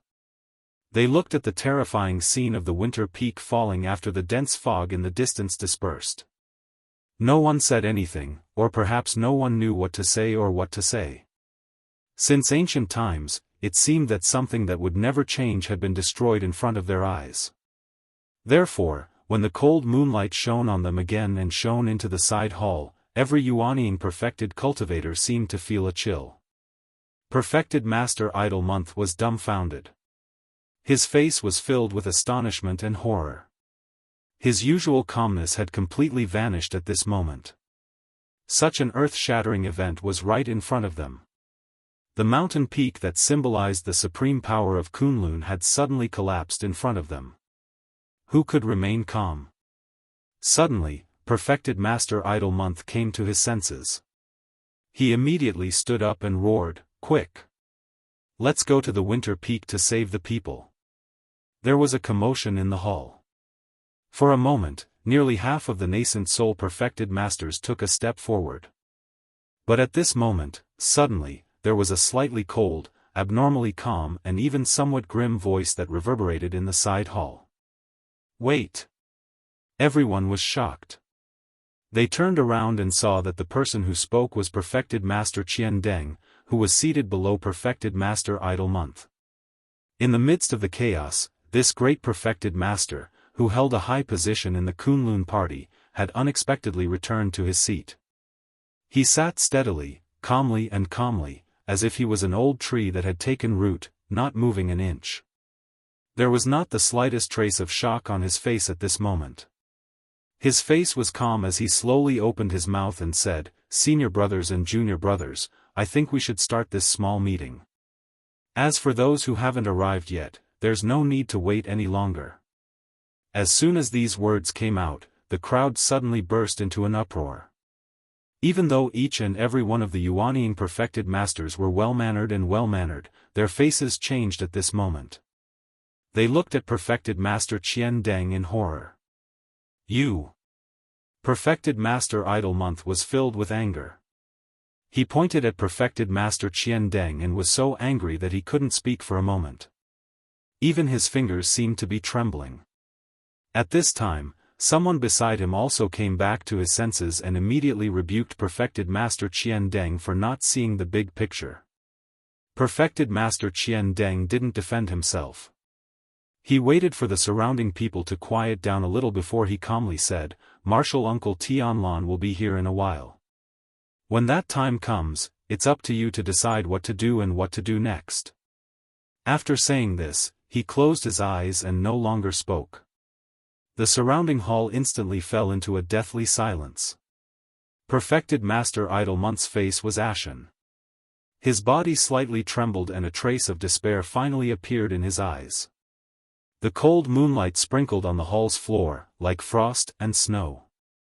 The speed at which the weather changed was simply inconceivable on this night. A moment ago, it was still raining cats and dogs, and in the next moment, the clouds suddenly parted and the rain dispersed, revealing a bright moon hanging high in the sky. It truly caught one off guard. In the dense forest, from the darkness where one couldn't even see their own fingers in front of them to the sudden disappearance of the water flow and the sprinkling of moonlight, it only took a moment. In the moonlight, Lu Chen and White Lotus suddenly saw each other. They were both taken aback and took a step back. Lu Chen looked up and saw an unusually bright round moon hanging in the sky. He was extremely shocked, but what shocked him even more was that in the depths of Kunlun Mountain, the mysterious power that resonated with the black fire in his body had actually reached an unimaginable level of intensity. White Lotus suddenly cried out in alarm and took 2 steps back. Then she pointed at Lu Chen and said in surprise, You, what's wrong with your eyes? Why is there a black fire burning? Lu Chen was shocked. This black fire was his most meticulously guarded secret. It could be said that in this world, other than the mute black dog, almost no one had seen or knew about this black fire. At this moment, under the stimulation and attraction of that strange power, he actually couldn't control the power in his body for a moment. The black fire surged up and suddenly appeared in his eyes. Revealing the black fire in his eyes, such a strange appearance, looked like a ghost. Obviously, it was not a supernatural power that could be possessed by the Kunlun party. At that moment, thoughts turned in Lu Chen's mind. The murderous intent on his body fluctuated silently. But at this moment, White Lotus's expression changed slightly. Suddenly, her body shook and she looked into the distance. She saw the huge change that seemed like the sky was falling and the earth was splitting. She saw the scene of the winter peak falling and collapsing. She seemed to be stunned for a moment. Then, she let out a scream and shouted, "Teacher!" Before her voice died away, her whole body shot out like lightning and rushed in the direction of the collapsed winter peak. Her body was so fast that after a few turns in the forest, she was about to disappear from his line of sight. When Lu Chen saw her body move, his face darkened. He subconsciously took a step forward, as if he wanted to make a move. At that moment, a cold wind suddenly blew in the forest. Drops of moisture and water splashed everywhere. A cold light flashed in the eyes of White Lotus, who was in the middle of running, and she seemed to look in his direction. A faint light was faintly discernible in the palm of her hand. In Lu Chen's eyes, the black fire burned fiercely. The moment the two of them brushed past each other, they both seemed to hold their breaths and did not move. It was as if they were overflowing with killing intent, but in the end, they slowly suppressed it. In that inexplicable moment, the two of them separated in the blink of an eye. White Lotus flew away and did not look back. Lu Chen watched the young girl's back disappear into the darkness of the night. Then, he slowly turned around and looked at the earth-shattering change under the bright moonlight in the distance. His expression was complicated. After an unknown amount of time, he raised his head to look at the bright moon in the horizon. Suddenly, he turned around and walked outside. There was a low sigh from his mouth, as if a question of doubt was left in this dark forest. "Why didn't you come?" Chapter 237. Kunlun Mountain. Outside the Fragrance Garden's guest room, Xian stood under the eaves, looking at the bright moon in the sky. Her pretty face was filled with astonishment. It could be said that she was dumbstruck. Not long ago, she was still looking at the heavy rain and wind outside, with some hidden bitterness in her heart. In the end, in the blink of an eye, the rain stopped and the dark clouds dispersed, revealing the bright moon hanging high in the sky. She had lived for more than 10 years and had never seen such a strange phenomenon. For a moment, she felt that her brain couldn't wrap around it. After looking at it for a moment, suddenly, she heard a cry from the guest room behind her. It was Sumo crying out, and his voice carried a sense of extreme pain. Xian was shocked and quickly turned around to look from the window sill. She saw that on the bed in the guest room, Sumo's eyes were still closed, but the muscles on his face were twisted, as if he had fallen into a terrible nightmare. His body kept twisting on the bed, his legs kicking randomly, his hands tightly hugging his head, and his mouth was shouting nonsense that no one could understand. Waves of painful cries in the middle of the night really made one's hair stand on end. Xian didn't know what was going on, but that person was after all entrusted to her care by Su Qingjun, so she couldn't just watch and ignore him. So, Xian hurriedly ran to the door, pushed it open and ran in.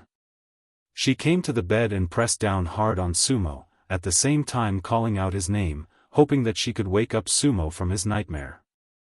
But Sumo seemed to be deep in a nightmare. No matter how Xin shouted, he didn't seem to hear it.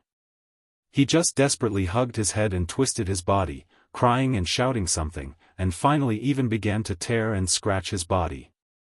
Xin was shocked and quickly reached out to press down on Sumo's hand, but Sumo's strength seemed to be much stronger than usual in this kind of dream.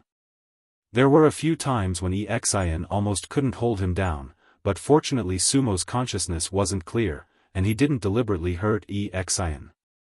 After repeatedly struggling for a long time, Sumo's pain seemed to slowly subside. His cries then calmed down, and his expression seemed to be more comfortable, no longer twisted in pain. At this moment, Xin was so tired that her forehead was full of sweat. Seeing Sumo like this, she really felt relieved. She straightened up and let out a long breath, wiping the sweat off her forehead. She looked at Sumo again, only to see that the man still hadn't opened his eyes, lying on the bed as if he had fallen asleep again. Xin unhappily curled her lips and muttered, "So troublesome." As she said that, she casually pulled the quilt over and covered him. She looked around again, and after feeling that there was nothing else, she walked out of the door and came to the corridor outside the house.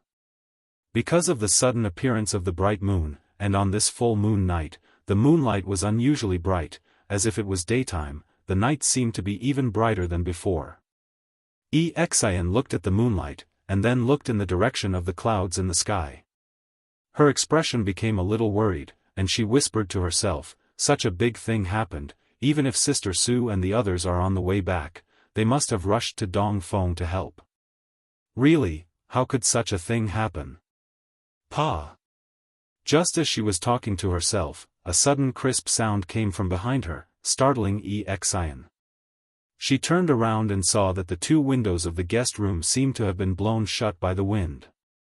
Xin frowned and snorted. Suddenly, she felt a little cold, but she didn't think too much about it. It was probably because the night was too cold.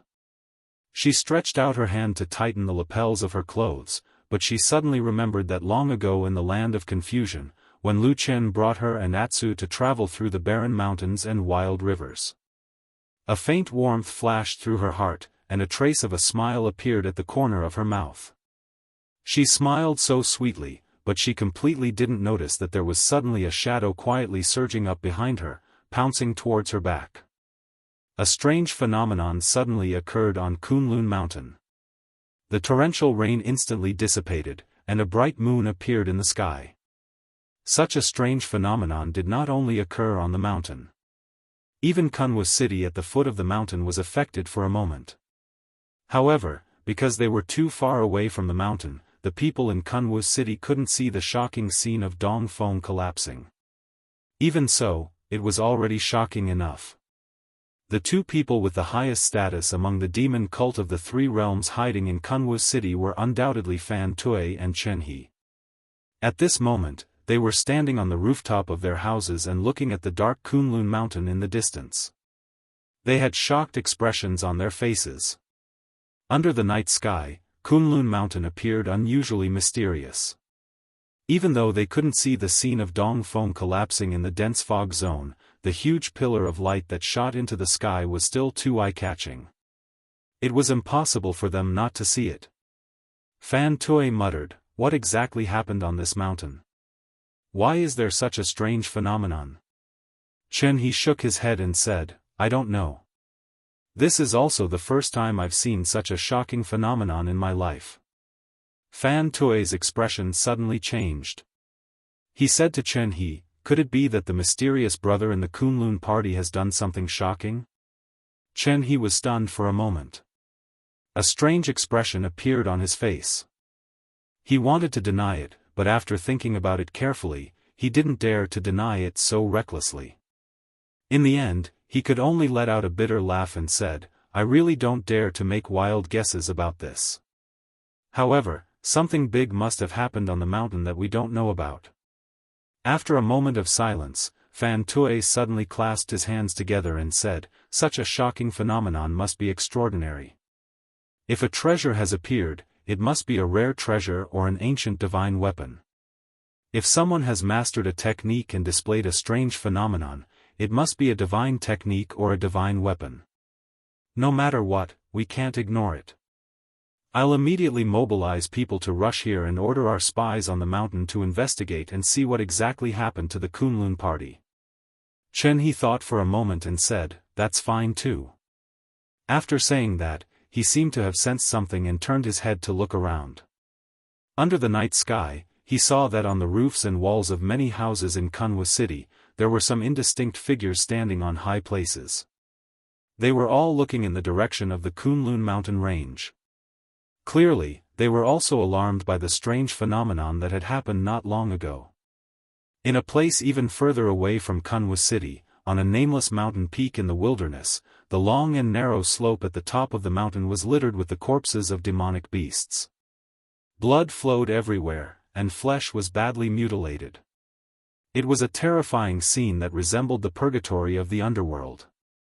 At the highest point of the mountain peak, on top of a large rock, this most primitive, most barbaric, and most undisguised life and death battle, which was beyond the line of sight of humans, had also reached its final moment. The black dog had bitterly held on until the very last moment. It had blocked off all the greedy demonic beasts that coveted its flesh and blood. It had kicked and bitten to death every obstacle that blocked its path. When it finally reached the highest point of the mountain peak, the sky was raging with a storm. The moon on the night of the full moon that it had been looking forward to the most was nowhere to be seen. Fate was like an evil hand, tightly clutching the black dog's throat, making it unable to breathe, making it groan in pain, making it struggle madly, making it feel like success was within reach, but it seemed like it was about to fall short of success at the last moment. No one could endure such painful torture. It was the same for dogs. The black dog angrily and even madly roared at the pitch-black rain, but it was of no use. As the last of its strength gradually disappeared in the cold wind and rain, the two demonic beasts below, who had been waiting until the very last moment with terrifying patience and astonishing strength, finally began to slowly walk forward. The greedy aura could no longer be suppressed, and the sound of salivating could be heard. Atsu had lost all its strength, and even the blood on its body seemed to be about to run dry. It could only fall to the ground, no longer looking at the ferocious demonic beasts that were closing in on it.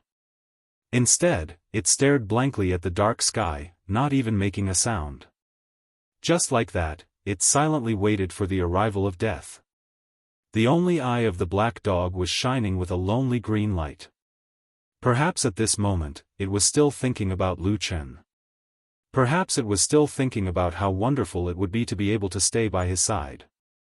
A scarlet tongue and gleaming fangs drew close to Atu with heavy panting. Atu struggled for a while, but still fell to the ground. Everything seemed to be destined. Until, in the night sky, in the boundless darkness, suddenly, a ray of light fell. A ray of bright moonlight. The dark clouds dispersed, the wind and rain stopped, and the bright moon leaped out from behind the dark clouds, hanging high in the night sky. The cold and clear moonlight sprinkled down quietly. Whether it was Atsu or the ferocious demonic beasts, they all looked up at the sky in horror. But after a moment, suddenly, a dull and strange sound came from the black dog. It was a kind of crack sound, like the sound of bones rubbing against each other. Under the moonlight, it was so clear that it was a little scary. Atsu suddenly raised its head, and the green flame in its eyes gradually brightened. The greedy demonic beasts, who were close at hand, suddenly began to tremble slightly. They felt a strong aura that they had never felt before, suddenly emanating from the seemingly dying black dog in front of them. The cold night wind blew, and all things crawled. The black dog's body made strange sounds one after another, as if all the bones in its body had been broken, and then reconnected themselves. The aura was like that of a king, looking down on the world, with no one in his eyes. The black dog slowly stood up. The bright moon in the sky sprinkled a beam of light, shining right on its body, wrapping it in the moonlight, and shining spots of light rose up. All the wounds on its body suddenly began to heal at a speed visible to the naked eye. Its muscles bulged and contracted, and its body seemed to be expanding rapidly. In the blink of an eye, it had grown to the size of a lion or tiger. Atsu's spirit was quickly recovering, and it even glanced coldly at the two demonic beasts that retreated. With two wails, the demonic beasts fled, leaving behind a mess of blood on the ground. Atsu seemed to be disdainful, not caring at all. It stood at the highest point of the mountain, looking up at the sky. Suddenly, it raised its head to the moon, and let out a long and mournful howl. The sound shook the wilderness and echoed between heaven and earth. Awo. Chapter 238. Lu Chen left the dense forest, feeling a little tired. No matter who it was, even if he was once a top-notch shadow in the dark world, had experienced the harshest environments and encounters, and had practiced some strange techniques that ordinary people could not imagine, as long as he was human, hiding in the dark soil for 2 days would not be an easy thing to do. At this time, the bright moon hung high in the sky, and the night suddenly became clear. Lu Chen's clothes were very dirty because of the things that happened in the dense forest, and it was even more obvious under the moonlight. However, this was not a difficult thing for him. In a remote corner not far from the forest, he took out the new clothes that he had prepared earlier and put them on. He looked like a new person, and even his complexion looked much better. Then, he walked into the distance, his eyes occasionally looking in the direction of the sky and clouds in the depths of Kunlun Mountain. The huge pillar of light that shot into the sky was too shocking, and there was nothing that could block it anymore. Looking at the spectacular scene of the huge winter peak collapsing and being engulfed by the huge smoke and dust, Lu Chen was also silently shocked. But very soon, his eyes once again fell on the top of the huge pillar of light that shot into the sky, piercing the clouds and changing the color of the sky. There was almost a black vortex that appeared faintly. For some reason, his heart suddenly trembled. This scene was very similar to the final scene of the god-subduing spell that the devil cult of the Three Realms had summoned at the end of the battle in the Barren Valley. Of course, at this time, although the sky was changing, there was no strange miraculous power like in the past, not to mention the terrifying eye that was hidden in the darkness like a demon. After walking for a while, Lu Chen saw many Kunlun disciples running out.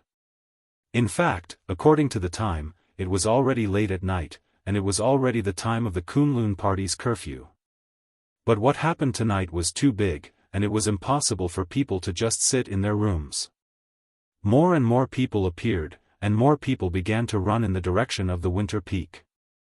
In the same direction, not only was the mysterious forbidden land in the sky and clouds, but also the main peak of the Kunlun party, Jianghu Peak and Zhengyang Hall, were also there. It seemed that everyone was a little out of their wits and wanted to seek guidance from the elders in the sect. Is it because such a big thing happened that the damn Baldy didn't come? Lu Chen pondered in his heart, but at this moment, his heart was filled with doubts. He really did not know who to trust. How many people do you really trust in this world? The kind of friend that he could completely trust, that he would never betray him? The night breeze was slightly chilly, caressing his face. Lu Chen's footsteps suddenly came to a halt. After a while, he sighed softly, a complicated expression on his face. It was also at this moment that the figure of a young girl suddenly appeared in his mind. It was Xian. Her smiling face seemed to be the most heartwarming thing in this cold world. Lu Chen smiled for no reason, and actually felt a little better.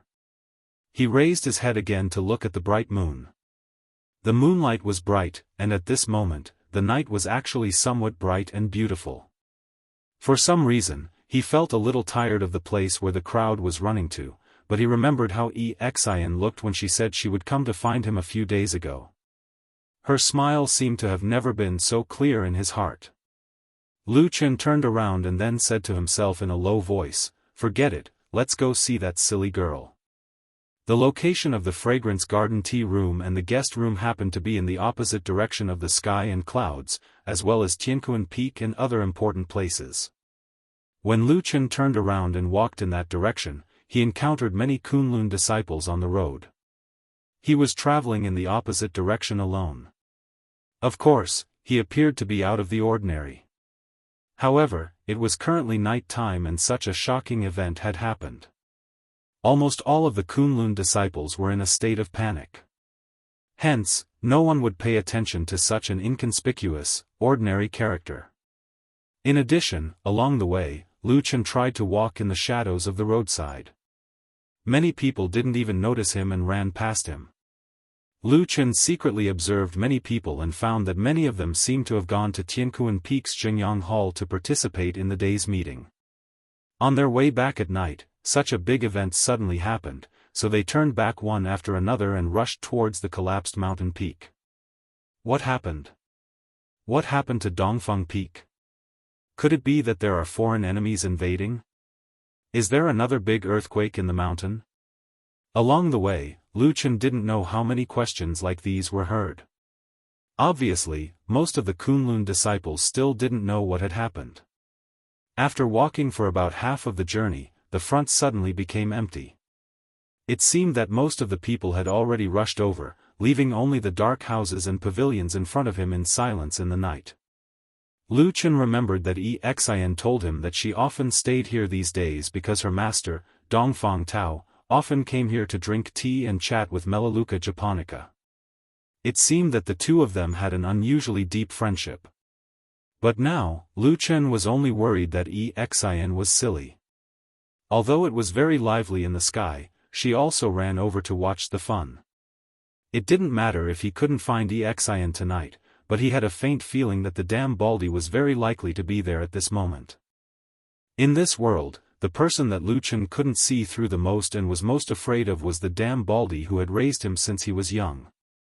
No one understood that person's strength better than him, and no one knew better than him how ruthless that person could be when he really hardened his heart. Of course, it was unlikely that a peerless person like the damn Baldy would care about a little girl like Xian. However, the slightest ripple on the side of a true lord might be a monstrous wave to an ordinary person. Lu Chen didn't want Xian to be in any danger, so he still went over. When he walked near the Fragrance Garden tea house, he saw that the house was pitch black without any lights. It didn't seem like anyone was still staying inside. Presumably, the people who were originally here were either already asleep, or they had been alarmed by the strange changes on Winter Peak and had all run out. Could it be that they really sneaked over to watch the fun? Lu Chen frowned. Just as he was thinking about whether he should go back to Tiankuan Peak again, he suddenly heard a burst of footsteps from the side. Lu Chen turned his head to look, only to see that from the direction of the row of guest rooms on the other side of the tea house, in the same dark place, a figure suddenly ran out. His footsteps were a little unsteady, but his speed was very fast. With the help of the bright moonlight that night, Lu Chen clearly saw that person's face and was suddenly startled. He saw that this person was actually Sumo, but his expression seemed to be very strange. The muscles on his face were constantly twisting and twitching, and his eyes were also strangely red and white. At the same time, there were all kinds of expressions of fear and dread on his face, as if he had seen the most terrifying thing in the world, and he couldn't stop gasping for breath. When he ran out, Sumo seemed to also see Lu Chen standing alone on the other side. His footsteps slightly paused, and a trace of murderous intent floated in his eyes. Lu Chen's face darkened. He had been displeased with this young master Sumo for a long time. If it wasn't for that woman, Su Qingjun, he was afraid that he would have already made a move on Sumo. But in reality, even with Su Qingjun around, Lu Chen didn't really intend to completely let bygones be bygones with Sumo. He had asked Old Ma to privately inquire about the daily whereabouts of the Su family just to vent his anger. So in this cold and cheerless night, when there was no one around, when Sumo seemed to show hostility towards him, not only did Lu Chen not shrink back in fear, but his eyes lit up and he suddenly took a step forward. But just when he was about to move, Sumo seemed to suddenly feel Lu Chen's murderous intent. This time, he suddenly became terrified, and with a strange cry, he actually turned around and ran. Lu Chen was stunned. He didn't think that this guy would actually run away so straightforwardly. He didn't even care about the face of an aristocratic family's disciple. If it was in the past, it seemed that Sumo wouldn't do such a thing.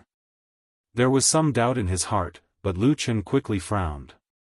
After Sumo ran past, he smelled a faint smell of blood. His gaze focused, and he looked at Sumo's back. He saw that there was indeed a bloodstain on the man's right hand. Sumo quickly ran far away. Moreover, looking at the direction he ran in, he didn't go to Heavenly Kun Peak or that lively place in the sky. Instead, he ran in the direction of going down the mountain. Could it be that this eccentric Su family's eldest young master is actually going back to his home in Kunwa City in the middle of the night? Lu Chen shook his head. After pondering for a moment, he finally gave up on the idea of tracking this person. Tonight was full of unusual phenomena, and a great change had taken place. There was no need to be anxious about such a small matter, so it was better not to complicate things. In the future, there would always be time to slowly find trouble with this guy. He turned around, ready to leave this place. Since Xian wasn't here, presumably, she also went to the sky in the sky to watch the fun. Needless to say, this kind of thing was indeed in line with Xian's temperament. Lu Chen could even imagine the very excited and impatient look on Xian's face when she called her friends. It was a little cute, but also a little stupid. He smiled and walked forward. The sound of his footsteps moving forward in the dark night fell in this bleak courtyard. The ground was still wet, and there were many drops of water dripping down. It was probably the result of the heavy downpour not long ago. He stepped over a puddle of water, and his body suddenly stopped. In the darkness, there was a cold night wind blowing. A faint smell of blood drifted along with the wind. Lu Chen turned around. His gaze was a little cold as he glanced around. Then, he slowly looked at the dark room on the other side of the guest room. There were several deep winding corridors and many dripping eaves. He silently stood where he was for a moment, and then he walked over. The moonlight shone on his body, elongating a dark shadow. Chapter 239. The sound of footsteps echoed in the quiet courtyard and corridors. There was a chill in the cold night that seemed to linger on, just like this world that was always covered in darkness. But fortunately, there would always be sunlight after the night. Although there were many darkness, there would always be warmth in life. Lu Chen subconsciously tightened his clothes. He did not know why, but his heart was beating faster. He did not know why he thought of Xian. It hadn't been a long time since he had first met this girl, but they had experienced a lot of things. There were many times when Lu Chen felt that Xian was a bit stupid. He was used to looking down at her and teasing her, joking with her. But now that he thought about it, Lu Chen suddenly realized that in these days, every time Xian smiled at him, the sky was bright and the air was warm. It was never him taking care of her. It had always been that young girl giving warmth to the lonely shadow that was struggling in the cold darkness. She had unknowingly pulled him out of the darkness slightly, letting him feel that little bit of warmth under the light. Perhaps it was not much, but it was precious. It was like a ray of light shining through the dark clouds. Although it was not strong, it was enough to illuminate the darkness. He slowly walked forward. Suddenly, he saw a black shadow lying on the ground in the corridor. It was a person lying on the ground, motionless. The night was too dark and the moonlight could not shine here. It was faint and blurry. Lu Chen could not see the person's face, but his heart suddenly beat faster. He felt that the figure was somewhat familiar. His mouth was dry. Was it nervousness or fear? Lu Chen did not know and did not have time to think about it. He held his breath and slowly walked over. Suddenly, he found that the smell of blood in the surroundings suddenly became stronger. It was coming from the person lying on the ground. An ominous premonition slammed into his heart, but perhaps his years as a shadow had long tempered his will into steel. As if he had lost the soft emotions of an ordinary person, Lu Chen did not scream or even lose his mind. He was like a cold and emotionless shadow as he slowly and cautiously squatted down beside the person and reached out to flip her over. When his hand touched that person's body, he suddenly felt a moist sensation on his hand. Immediately after, that person's body moved a little and suddenly raised his head. He looked at Lu Chen and called out, "Brother Lu." Lu Chen's body trembled. Looking at Xian's pale face, he suddenly felt his body relax, as if there was a heavy burden on his heart. He was even slightly absent-minded for a moment before bursting into laughter. Xian looked at him strangely and asked, "What are you laughing at?" Lu Chen's tears seemed to be coming out from his laughter. He waved his hand and said, "Nothing, nothing, I just want to laugh when I see you." Xian mumbled something, no one knew what she was saying. Lu Chen, on the other hand, let out a long sigh of relief. He felt that everything that had happened tonight was insignificant. He felt that the night was very beautiful, the moon was very round. Perhaps the world was not completely dark, he laughed to himself. Then when he looked down, he saw his palm. The hand that he used to push Xian's body. His smile suddenly froze on his face. Under the moonlight, his hand was blood red. His palms and fingers were dripping with fresh blood. "The ground is so cold," Xian complained. Then she wanted to sit up. But she had only raised her body halfway when she suddenly lost her support and fell backwards. Lu Chen caught her and let Xian lean into his arms. He glanced at Xian's body. Her clothes were intact and there seemed to be no wounds. Then he looked at his own body. The clothes on his chest that she was leaning on were soaked with blood in just a short while. His face suddenly paled. He looked even paler than Xian's face. There was almost no blood. He carefully held Xian and moved his body forward a little. Then he looked at her back. His gaze was stunned. His body began to tremble slightly. Then he was silent. He slowly stretched out his hands and once again embraced Xian in his arms. Xian leaned comfortably on Lu Chen's chest and let out a long sigh. Her voice sounded a little low, but there was still some of her initial naivety. She said, "What happened? You don't seem to have any strength left." Lu Chen gently hugged her. His lips moved slightly. Then he said softly, "It's okay. I just need to rest for a while." Xian said, "Oh." She looked very obedient. It seemed that she had returned to the time when she was with Lu Chen in the land of chaos. She was obedient to everything he said. Lu Chen looked at her. A deep and inexplicable pain flashed through his eyes. But his expression seemed to be calm. He said as if nothing had happened, "Why are you lying on the ground?" "I don't know." Xian pouted. She looked a little angry. But soon, it seemed that she didn't even have the strength to be angry. She sighed and said, "I promised Sister Su that I would help her take care of Sumo in the guest room." Mo. Lu Chen closed his eyes and slowly said these two words. It was as if he was gritting his teeth and the sound came through the gaps between his teeth. "Yes, it's him." Xian said, "He took the medicine and has been sleeping." Then, well, it seemed to thunder, and he began to shout gibberish, but then he was all right again. "I'm still standing here. I think of you, Brother Lu. Oh, the moon is good today. Hey, why is there a moon? Isn't it raining? Why did I faint? I don't know." Her voice became softer and softer. Her eyes began to close slowly. It seemed that she was very tired. Lu Chen looked at the girl in his arms. He seemed to have thousands of words in his heart, but he couldn't say a word. Xian's slender eyelashes moved. She opened her eyes again and said softly, "Why do I feel a little uncomfortable?" Lu Chen stood up silently.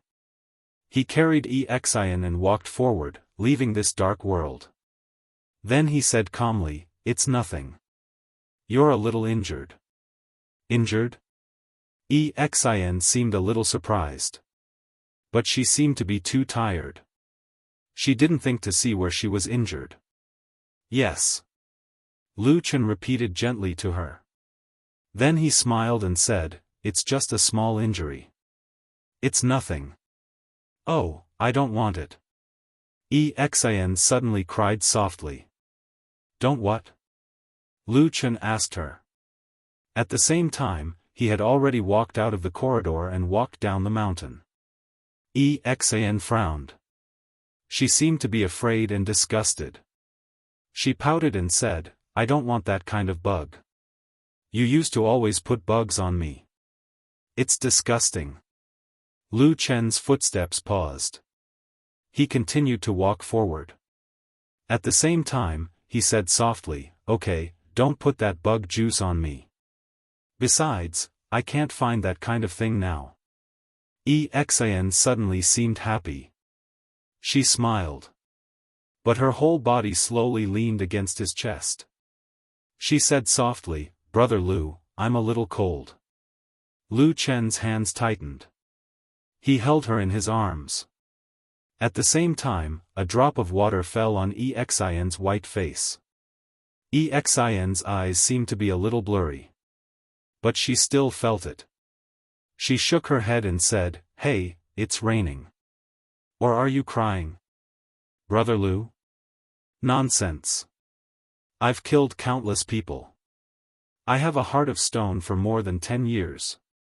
How could I cry?" Lu Chen said with a smile. He walked forward. Then, a drop of water fell from his cheek and fell on Xin's chest. "Oh." Xin answered. She seemed to completely believe Lu Chen's words. But after a moment, she asked again, "Brother Lu, can you cure my injury?" I said, "It's a small matter. The medicine will cure it. Don't worry."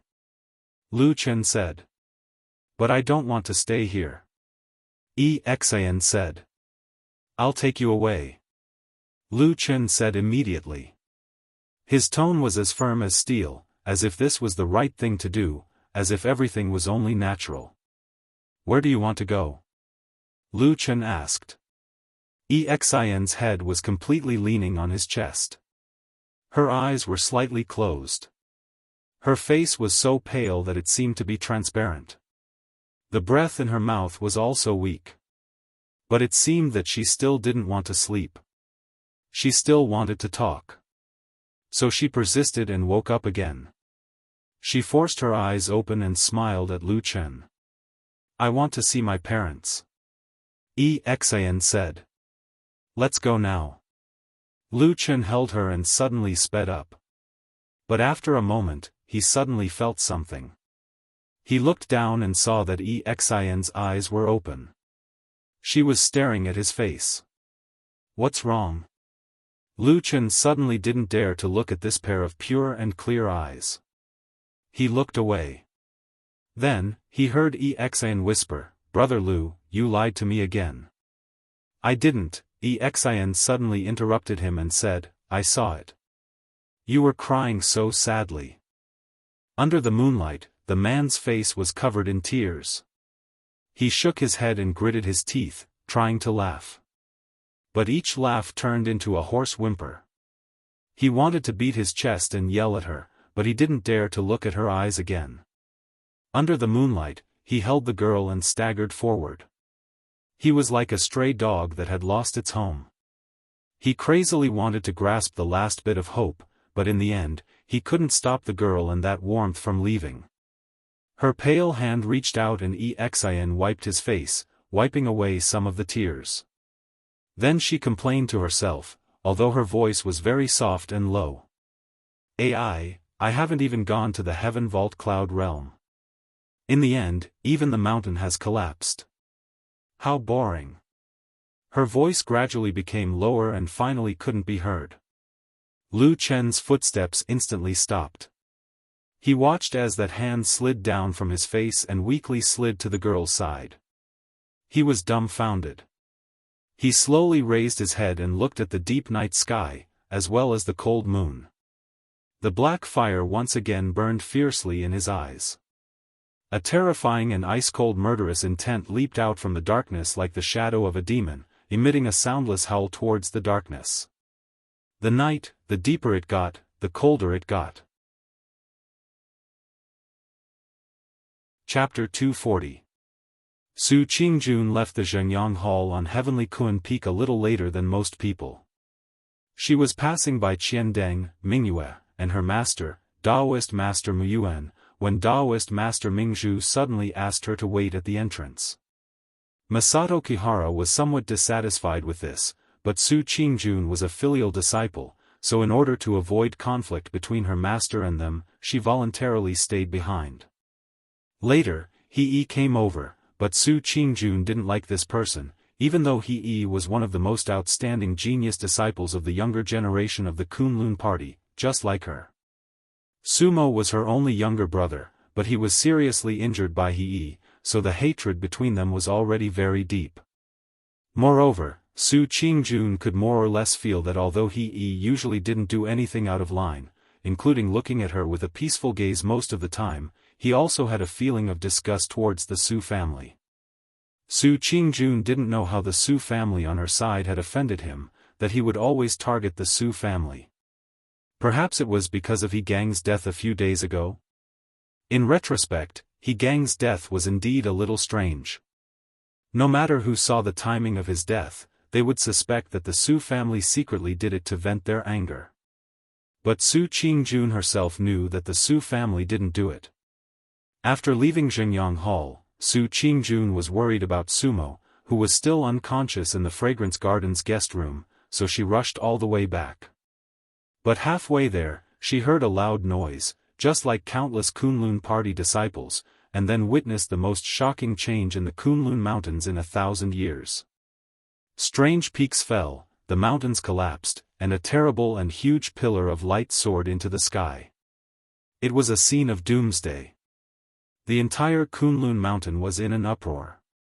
Everyone in the Kunlun party was in a state of panic. Countless people rushed out of their houses and rushed over there. Su Qingjun was also in the crowd. At that moment, she was also shocked. Then, when she saw a large number of people rushing over, she involuntarily followed them into the sky. For such an earth-shattering phenomenon, something unimaginable must have happened.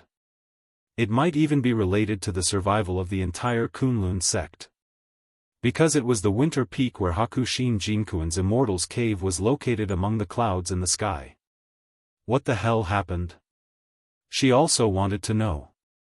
After returning to Tiankuan Peak's Zhengyang Hall with the flow of people in that direction, Su Qingjun soon found that things seemed to be more complicated than she thought. The elders of the Kunlun party were indeed experienced and knowledgeable. They did not panic in the face of chaos. In a short while, several Yuanyingzhenren came out to calm the crowd. At the same time, they kept issuing orders, and soon, the situation was under control. The crowd slowly calmed down, but there were many people as smart and astute as Su Qingjun. They quickly noticed that something was not quite right. Such a big event had happened, but the head of the Kunlun party, Idle Month, did not come out to command the overall situation. Even though everyone knew that he should definitely be in Zhengyang Hall that night. The Yuanyingzhenren who came out to command and calm the crowd were mostly from the Baichao Tang branch. Su Qingjun even saw her own master, Masato Kihara, among them. When the bright moonlight suddenly appeared in the sky, she could clearly see her master's face brimming with excitement and a smile. Even his voice and movements when he was giving orders to others had unconsciously become confident and at ease. Su Qingjun had some guesses in her heart, but she was not too willing to believe in her intuition. Therefore, she had been standing in the crowd and did not go forward. After staying on Tiankuan Peak for a while, she found that those Yuanyingzhenren had no intention of arranging for people to go to the clouds in the sky. She then quietly left.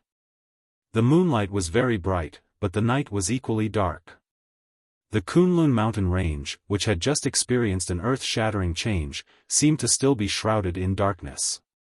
Su Qingjun walked quickly towards the direction of the fragrance garden. As she walked and walked, there was no trace of other people on the road. Seeing that she was about to reach the mountain peak where the fragrance garden was located, Su Qingjun's footsteps suddenly stopped. She felt a slightly fishy wind blowing from the mountain path ahead. Immediately after, a human figure suddenly appeared. A man staggered down from the mountain path ahead. His expression was one of panic and fear, as if he had seen the thing he was most afraid of in his life. It was Sumo. Su Qingjun was shocked and quickly went up to greet him. She called out, "Sumo, what happened to you?" Sumo's body trembled. Her eyes that seemed to be in a state of confusion and blankness suddenly seemed to clear up a little.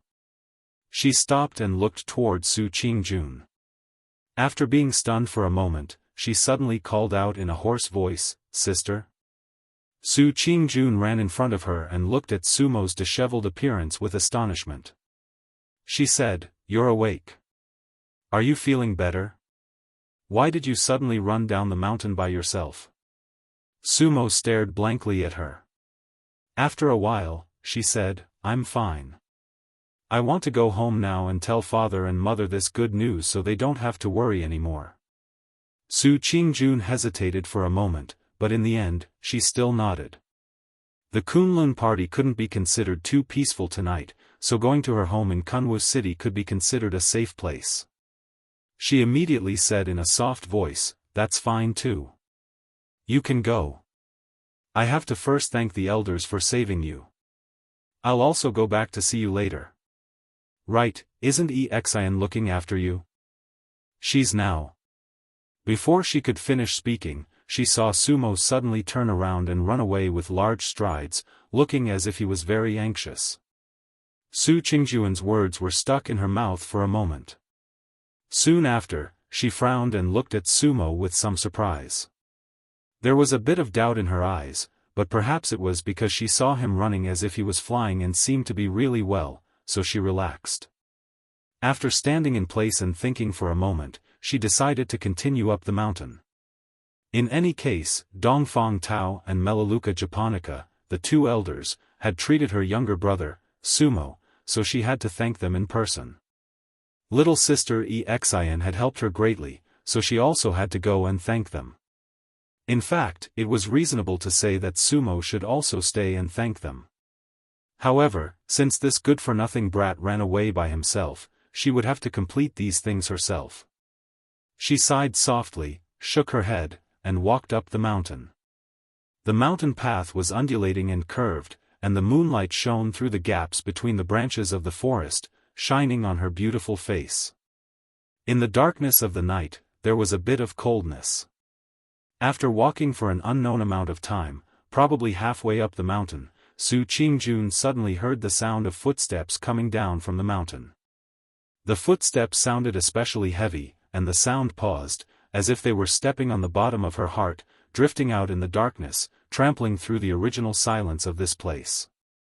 Su Qingjun stopped in her tracks, a little surprised. As the footsteps approached, she saw the figure walking in front of her. Her eyes suddenly widened, and the surprise on her face instantly turned into inconceivable shock and fear. A person walked down the mountain path. To be exact, it was a person holding another person's body. With the help of the moonlight falling from the sky, Su Qingjun could clearly see that the man was Lu Chen, and the pale-faced woman he was tightly hugging, and the person who had one hand hanging limply by her side, was Xian. "You! Xian!" Su Qingjun exclaimed in surprise and ran over with quick steps.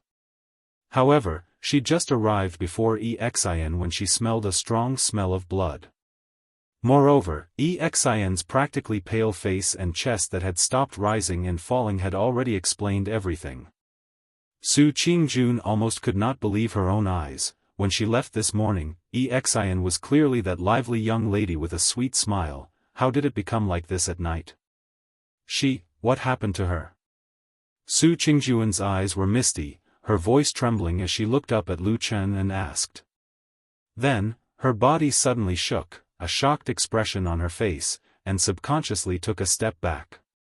The Lu Chen in front of her seemed to be completely different from the man in her memory. The warmth and cheerfulness he once had, and that smile that seemed to be there forever, had all disappeared. Right now, Lu Chen's face was solemn, expressionless, looking like it was carved out of stone, cold and full of killing intent.